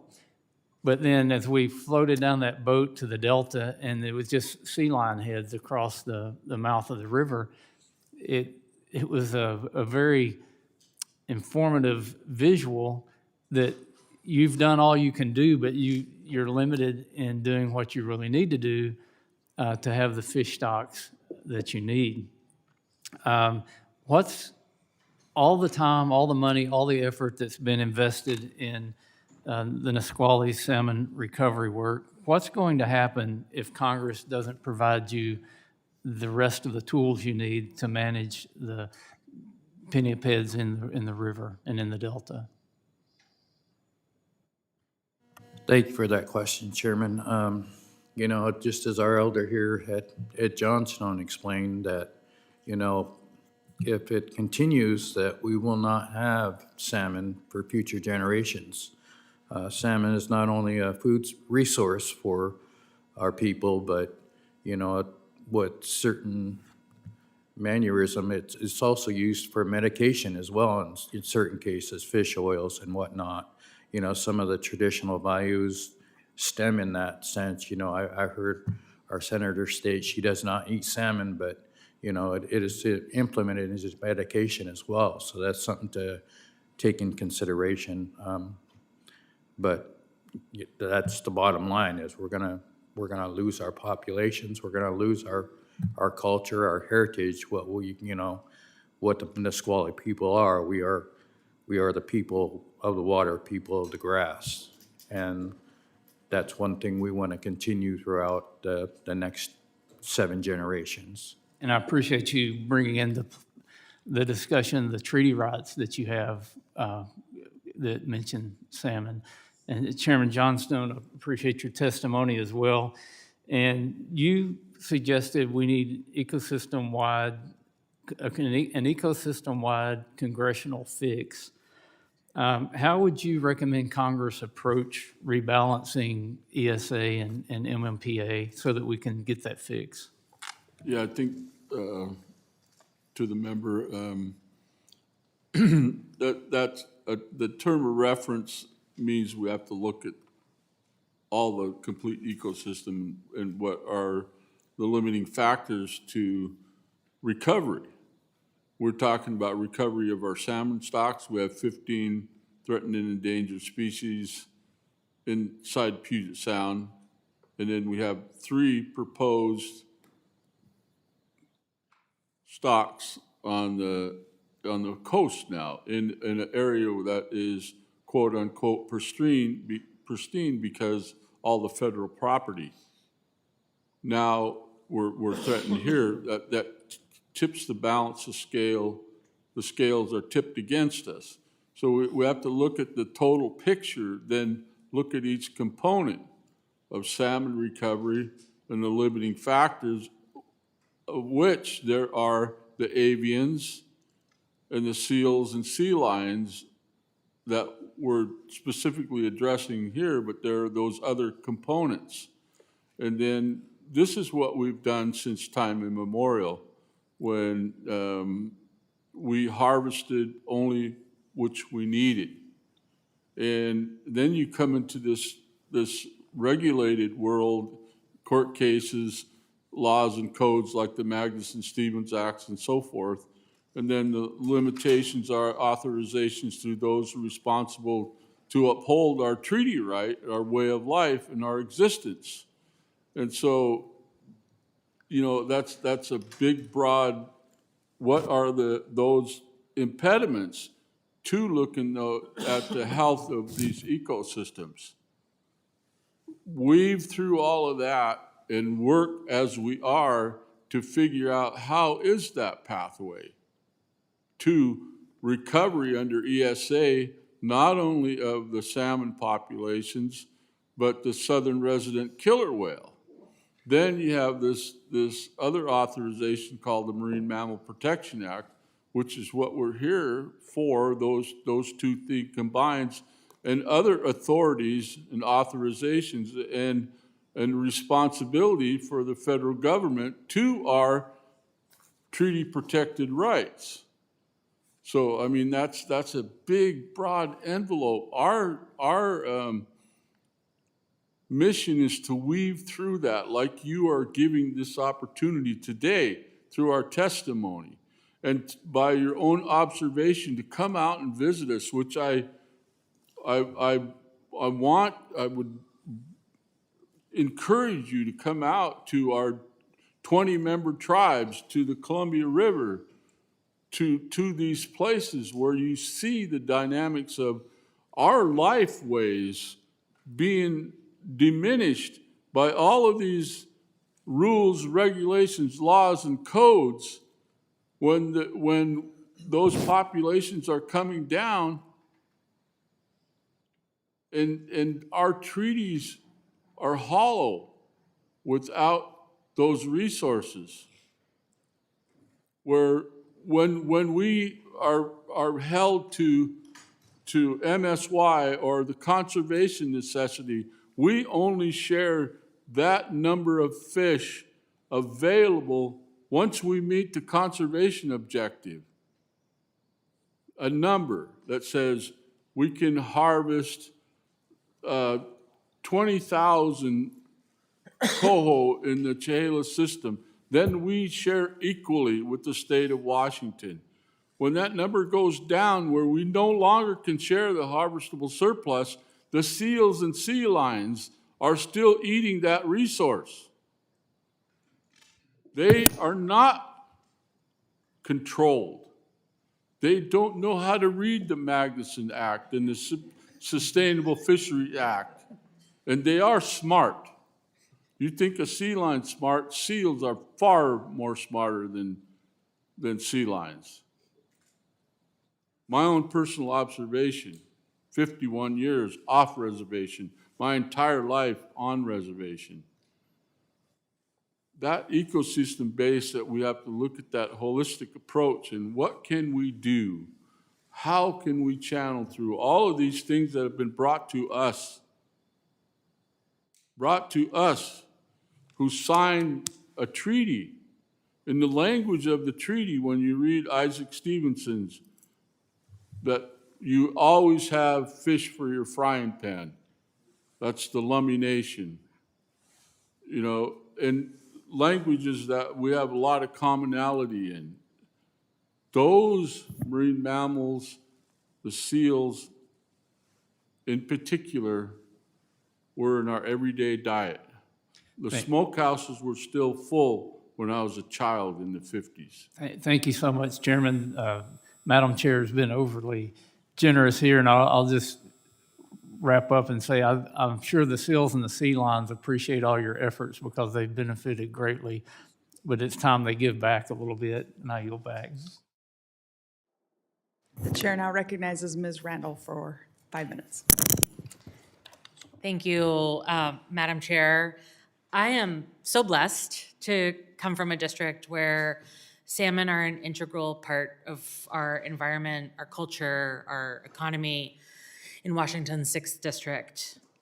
We have recreation and sports fishers. We have environmentalists that see salmon for our canary in the coal mine, and 12 federally recognized tribes with usual and accustomed territory that overlaps with the 6th Congressional District. Many of whom, as we have heard from our speakers today, depend on salmon for the key role that they play in not just subsistence, but culture and our greater ecosystem. I feel very lucky to have worked alongside tribal leaders for the last 7 years in my public service life because tribes are more often than not leading the conservation efforts with fewer resources, funding, and staff, then you need to do the work. In Washington, our co-management approach often means that while you are co-managing with the state, you are carrying the lion's share of the science and the work on the ground. Chairman Choke, in your testimony, you reiterated Nisqually's reserved but not received right to fish at your usual and accustomed places. Of course, to meet these treaty-protected fishing rights, there have to be salmon to fish. I know that you have made financial investments from Nisqually, large financial investments, as well as time to recover salmon. I was with one of your fishery scientists just last week at the Puget Sound Partnership or Recovery Caucus meeting. And in your testimony, you mentioned that the tribe has restored more than 900 acres of Nisqually estuary, among the largest projects on the West Coast. The tribe has done very impressive work, and it's time for the federal government to hold up our end of the bargain. Chairman, I wonder if you could tell us more about the main challenges that you see facing salmon populations and what Congress can do and should do to ensure that our treaty obligations are being met. Thank you for that question. It's a good thing to note here that what we're talking about is continuing efforts, working together as tribal leaders, as governmental leaders, at all three levels, the federal, the state, and the tribal. We continue these efforts and work together and look at the alternatives of, how we can, like I stated, it's not our mission to initially eliminate the pinnipede issue. It's how can we manage it in a sense that it's more feasible to everybody. I mean, there's other alternatives, and I think as long as we continue to work together, we can all make this happen. So again, thank you for that question. Wonderful, thank you. And I just have to take a moment to say I really look forward to the unveiling of Washington State's new statue in Statuary Hall, which will honor Billy Frank Jr., one of the co-founders of the National Indian Fisheries Commission, but also a leader, Nisqually tribal member, and a leader of the fishing wars that have gone so far to uphold tribal treaty rights in Washington. Mr. Johnstone, thank you so much for being here today. It's always good to see you. I represent a unique place, including, the Quinault Nation, and, our land is not the same as everyone's. Not everyone has a chance to experience the special place that we live, and I hope that more members of the committee will. We recently went to Alaska, and I got to see some of their salmon habitat challenges. In the remaining time, I wonder if you could tell us more about the holistic approach to salmon recovery, one that includes hatchery management, harvest regulation, hydropower impacts, habitat restoration, that tribes have been leading. Yeah, thank you. Can you just repeat that? My hearing's not as good as it should be.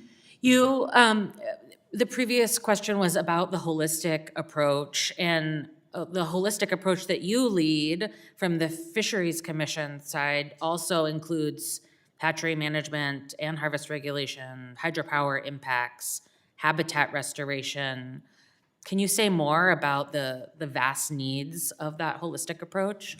Well, I can, if I understand the question right. We, as an organization, we have 20 commissioners from those 20 tribes, and we're well engaged in the habitat discussion. We do serve a function in the hatchery world, mostly through, we took over Fish and Wildlife's fish health long ago, We work with the hatcheries on the health of the stocks. But in the arena that we're in, we have an environmental section, and we have populated a committee, the Environmental Policy Committee. So everything is scrubbed through those subcommittees, and we work on all those issues, including we have a client scientist that helped us get ready for, everybody wrote their adaptation plans and things like that. All of those supported by Congress. So it's key that, and we have strong support out of the House Interior Environment and related agencies. Across the aisle, we've had real strong support since the days of Congressman Norm Dix, and we have and Congressman Tom Cole and others that have really championed and are behind the agreements that we signed with the United States and the responsibility that goes along with that to work together to accomplish. We are the partners in the solution to a lot of these answers that we seek. We're fully engaged on all levels. Everything that we do through our organization and what we've populated that comes through there are key and important to the tribes. Thank you so much, Mr. Johnstone, and thanks for your generosity, Madam Chair. I'm now going to recognize myself for 5 minutes. Thank you, Ms. DeCoteau, Mr. Johnstone, and Chairman Koch for describing for us the importance of the fisheries and the salmon population to your cultures and the treaty obligations. I think that's really helpful for us as we're looking at this, that it's not just a scientific question or a question of biology. That's been really helpful for me today. Now I feel like maybe I shouldn't have told you I don't really like to eat fish. That was, I don't think I come from water people. I think my people are people of wind and dust. So I eat cows and I've never developed a taste for fish, but I do like to catch them. And so, Mr. Phillips, I want to ask you, we talked earlier in the first panel about the restrictions on commercial fishing because of the pressures on these fisheries. Could you talk a little bit about what the regulations are on sport fishing because of the regulation of the fisheries? Yeah, thank you for the question. You know, you really can't separate them. We have policy where we share between recreational and recreational and commercial fisheries. We obviously have a process for sharing between non-tribal and tribal fishers. But, you know, the reality is that our resources have been diminished to the point of constraining all fisheries. If you look at the number of days on the water where we've been open in recent years, it's a fraction of what we've had not that many decades ago. And those challenges are continuing. We have, as you heard, many stocks listed under the Endangered Species Act. The complexity of management is such that one stock is going to constrain fisheries across the coast. And that stock can be one that's very low abundance. So opportunities associated with making sure that we get enough of that stock back to that individual river, constrained fisheries up and down the coast. And it has had a significant negative impact on coastal communities, tribal communities, and you know, we're hopeful that this approach and this strategy to address at least the marine mammal predation part of this can provide us some options moving forward. Thank you. And that brings me back to a question I asked our first panelist. I'm just going to give all of you a chance to answer really quickly, starting with you, Ms. DeCoteau. Can you see any reason why we shouldn't expand the authorities from the Columbia River Basin and lift the requirement that we prove that an individual pinniped is a bad actor before we allow control of the predators? You know, these are tough conversations to have. We acknowledge that. But in all, you know, from all points of view, I think that the Marine Mammal Protection Act worked in the Northwest relative to pinnipeds. And, we don't have predation on marine mammals, pinnipeds. For the most part, the natural predators have been removed. And so you heard Mr. Rauch talk earlier about upwards of 250,000 California sea lions off our coast in our rivers. We need a tool. We need a tool to be able to address that portion of this challenge. No doubt we need to continue to work in the other areas where we know that habitat restoration and mitigation for lost, for hydropower and other challenges will continue to exist. But this, from our lens, is something that we need to address now, and we think it has a real opportunity to provide a meaningful outcome to improve conditions for salmon and also everyone who relies on them. Thank you. I agree. And Ms. DeCoteau, in your testimony, you talked about having tools on the shelf, but you felt like you couldn't reasonably use them. Do you want to address that as well? Yes, thank you for the question.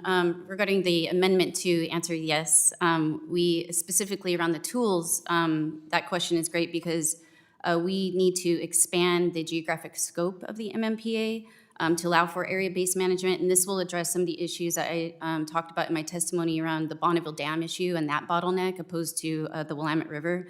And what this would do is it would get us quicker and more comprehensive responses to any emerging predation issues. So as we talked about, there's a lot of learned behavior. The hope is that we disrupt that learned behavior so that it doesn't continue. So just simply removing these animals will not do that. We need other opportunities and possibilities potentially that NOAA can provide in terms of a roadmap to address and look at.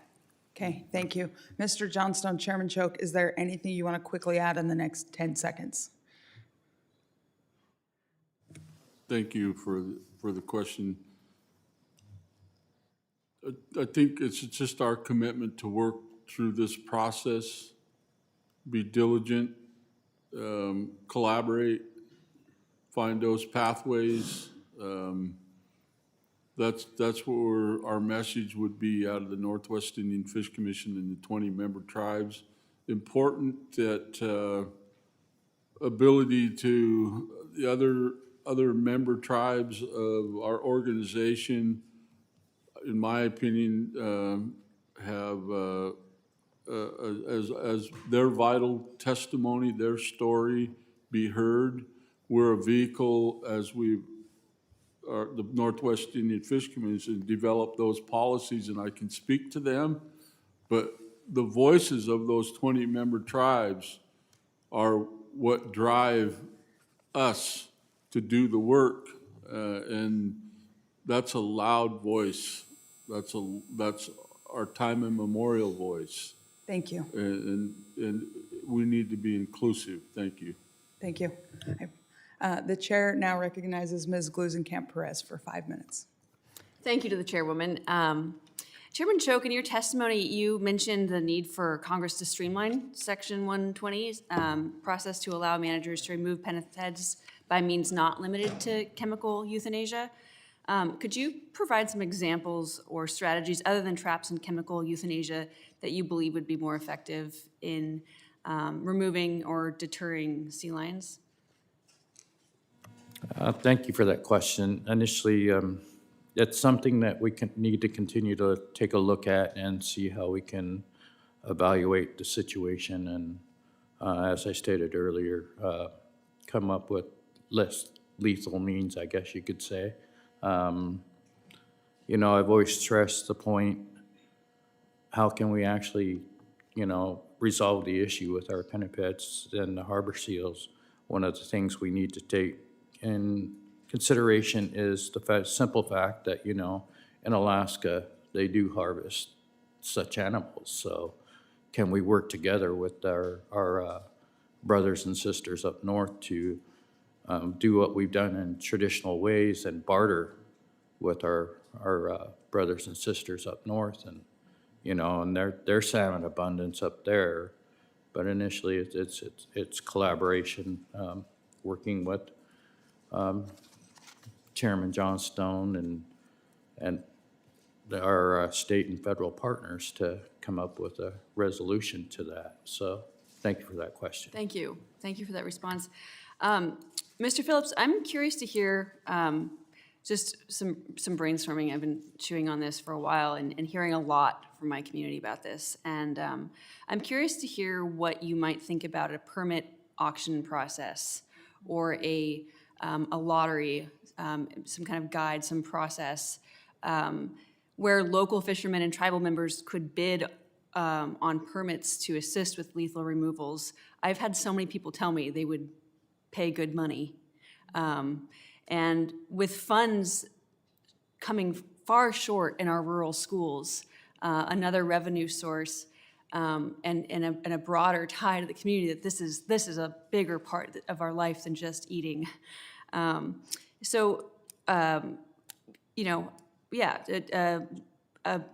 What are your thoughts? I understand there are a lot of points to flesh out here, but I wanted to bring it up in a possible step in the right direction.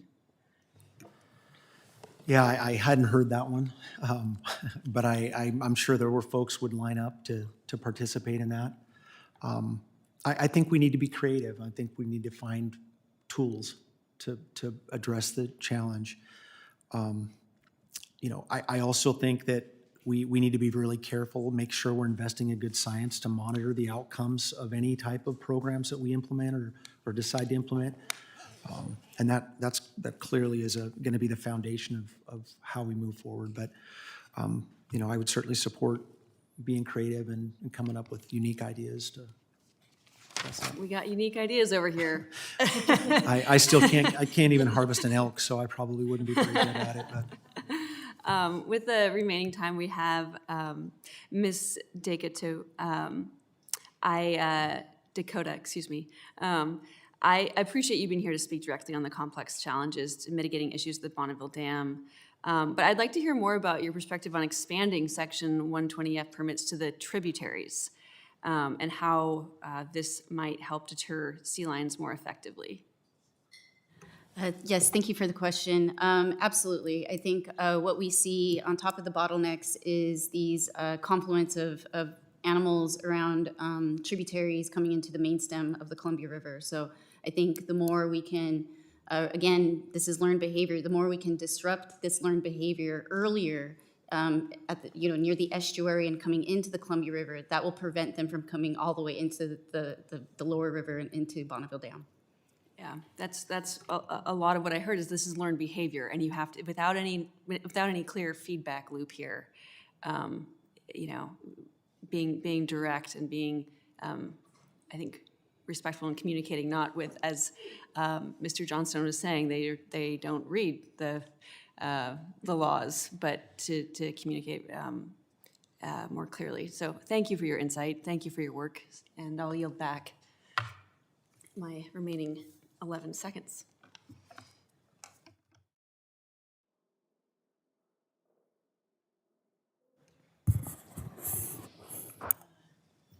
The chair now recognizes Mr. LaMalfa for 5 minutes of questioning. Thank you, Madam Chair. I wanted to point out something I noticed in Ms. Glusenkamp's poster earlier there, that seal contrasted with a, what's that, a Toyota whatever? Okay. A more accurate description would be a 427 Shelby Cobra, similar in weight and length, so that might make a more interesting poster next time too. So anyway, thank you. I appreciate the conversation here. Thank you for our panelists for your time and travel on this. And Ms. DeCoteau, I said that correctly? DeCoteau. One more time? DeCoteau. Okay, I did hear her say that. All right, I'm just trying to say it French, I guess. So, all right, good. Thank you.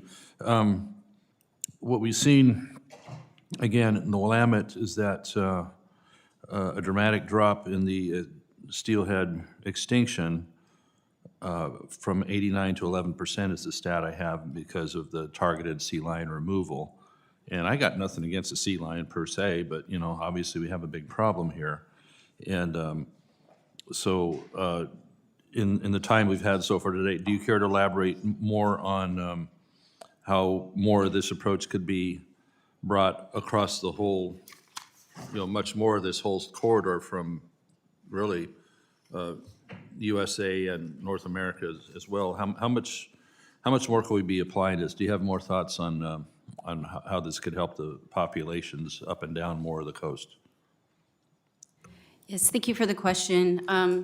So, the problem is you can't have a blanket approach for an entire system or even the West Coast. There's so many, again, the geographic footprint and the landscape of each of these rivers and tributaries are vastly different from each other. And so you really need targeted approaches for each tributary and in the main stem, it's really just enormous in terms of the amount of water coming through, all of the, it's a series of reservoirs. It's not a free-flowing river anymore. And so you have this opportunity for these sea lions to be there. And so there's just more space for them to haul out, and they just don't get trapped as much as they do. So again, some of our recommendations are for, for Congress to look to our good partner, NOAA, to see if there's strategies or options or offer a roadmap that we can consider moving forward. And then similarly, to work with other agencies. We've heard that the Army Corps has been doing some work in the Midwest around addressing invasive species at locks and dams. And so how can we take, issues or problems or solutions in other areas and potentially apply them to ours? Yeah, and that makes good sense. We have an issue on the Klamath there where initiative to put more barriers on the irrigation systems there for, fish screening has been lagging, and so we have farmers and ranchers getting into more hot water over inadvertent takes of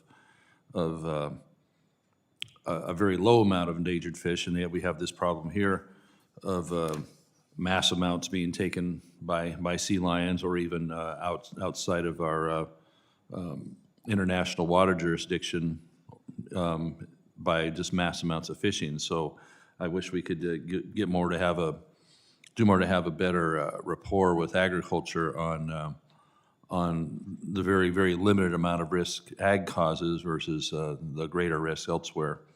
And part of that, as I mentioned in the Klamath, is hastening the process of getting more fish screens in place on the intakes they have on the Klamath for those districts. So do you have any thoughts on what changes we should be making to the Marine Mammal Protection Act, which would give tribes more opportunity to balance the mammal populations, or pinnipeds?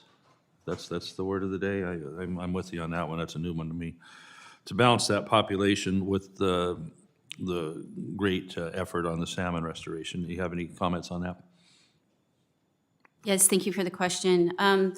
We, again, in my recommendations or my testimony, we support amending the MMPA really to extend this area-based management authority, not just to the Willamette River, but all the way up the Puget Sound, the West Coast, because what we see is, these animals aren't stagnant. They're coming into their system, but they don't stay there. They go back to the West Coast, up and down the West Coast. And so the larger area we can manage for, the better we'll have success. All right, thank you, appreciate it.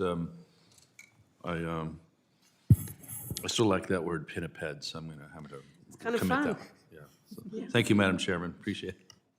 Thank you, and sounds like some good ideas there. And the chair now recognizes Mr. Baumgartner for 5 minutes of questions. Well, thank you, Madam Chair, and I greatly appreciate the opportunity to wave onto the committee to speak today, and to you, our panel of experts, for coming and testifying on this important subject. I represent a significant portion of Washington State, and one that includes some of the largest fish-bearing streams in the nation, including parts of the Columbia River and the Snake River. And I know how important salmon, steelhead, and other fish populations are to our ecosystem, the health of our communities, and to the cultural heritage of our tribes. And I also appreciate the work of the Upper Columbia Basin tribes in Eastern Washington, including the Colville, Spokane, and Kalispel tribes, and for leading the way in reintroducing salmon north of the Grand Coulee Dam. Now, I am not a tribal member, but I did have the great privilege when I was a boy of spending 2 years playing basketball with a group of Nez Perce Indians in Lapway, which was close to my boyhood home. And so twice a week I would drive down to Lapway. And my father was a forestry professor that did a lot of forestry work on tribal areas. And I've been at salmon fish bakes with the Nez Perce, and I know how important it is to tribes. It's important to everybody, particularly the tribes. And I believe that one of the biggest areas of opportunity to collaborate across party lines is to get serious about controlling our sea lion populations. These guys are a problem. These mammals are one of the biggest impediments to fish restoration on the West Coast. The average sea lion can eat up to 35 pounds of fish a day. They are a danger to West Coast fisheries and eat hundreds of thousands of our salmon, steelhead, and other fish every year. And I think one of the reasons that people get so frustrated with government is that everybody knows the sea lions are a problem. There's too many of them, and they need to be removed and reduced in populations. And everybody asks, what is taking so long? Salmon are so important to our region, and these sea lions are a discrete challenge that we can reduce. And it's nothing against the sea lions. Salmon are tasty. If I was out there, I'd eat them as well too. But we have to give folks the tools to reduce these populations.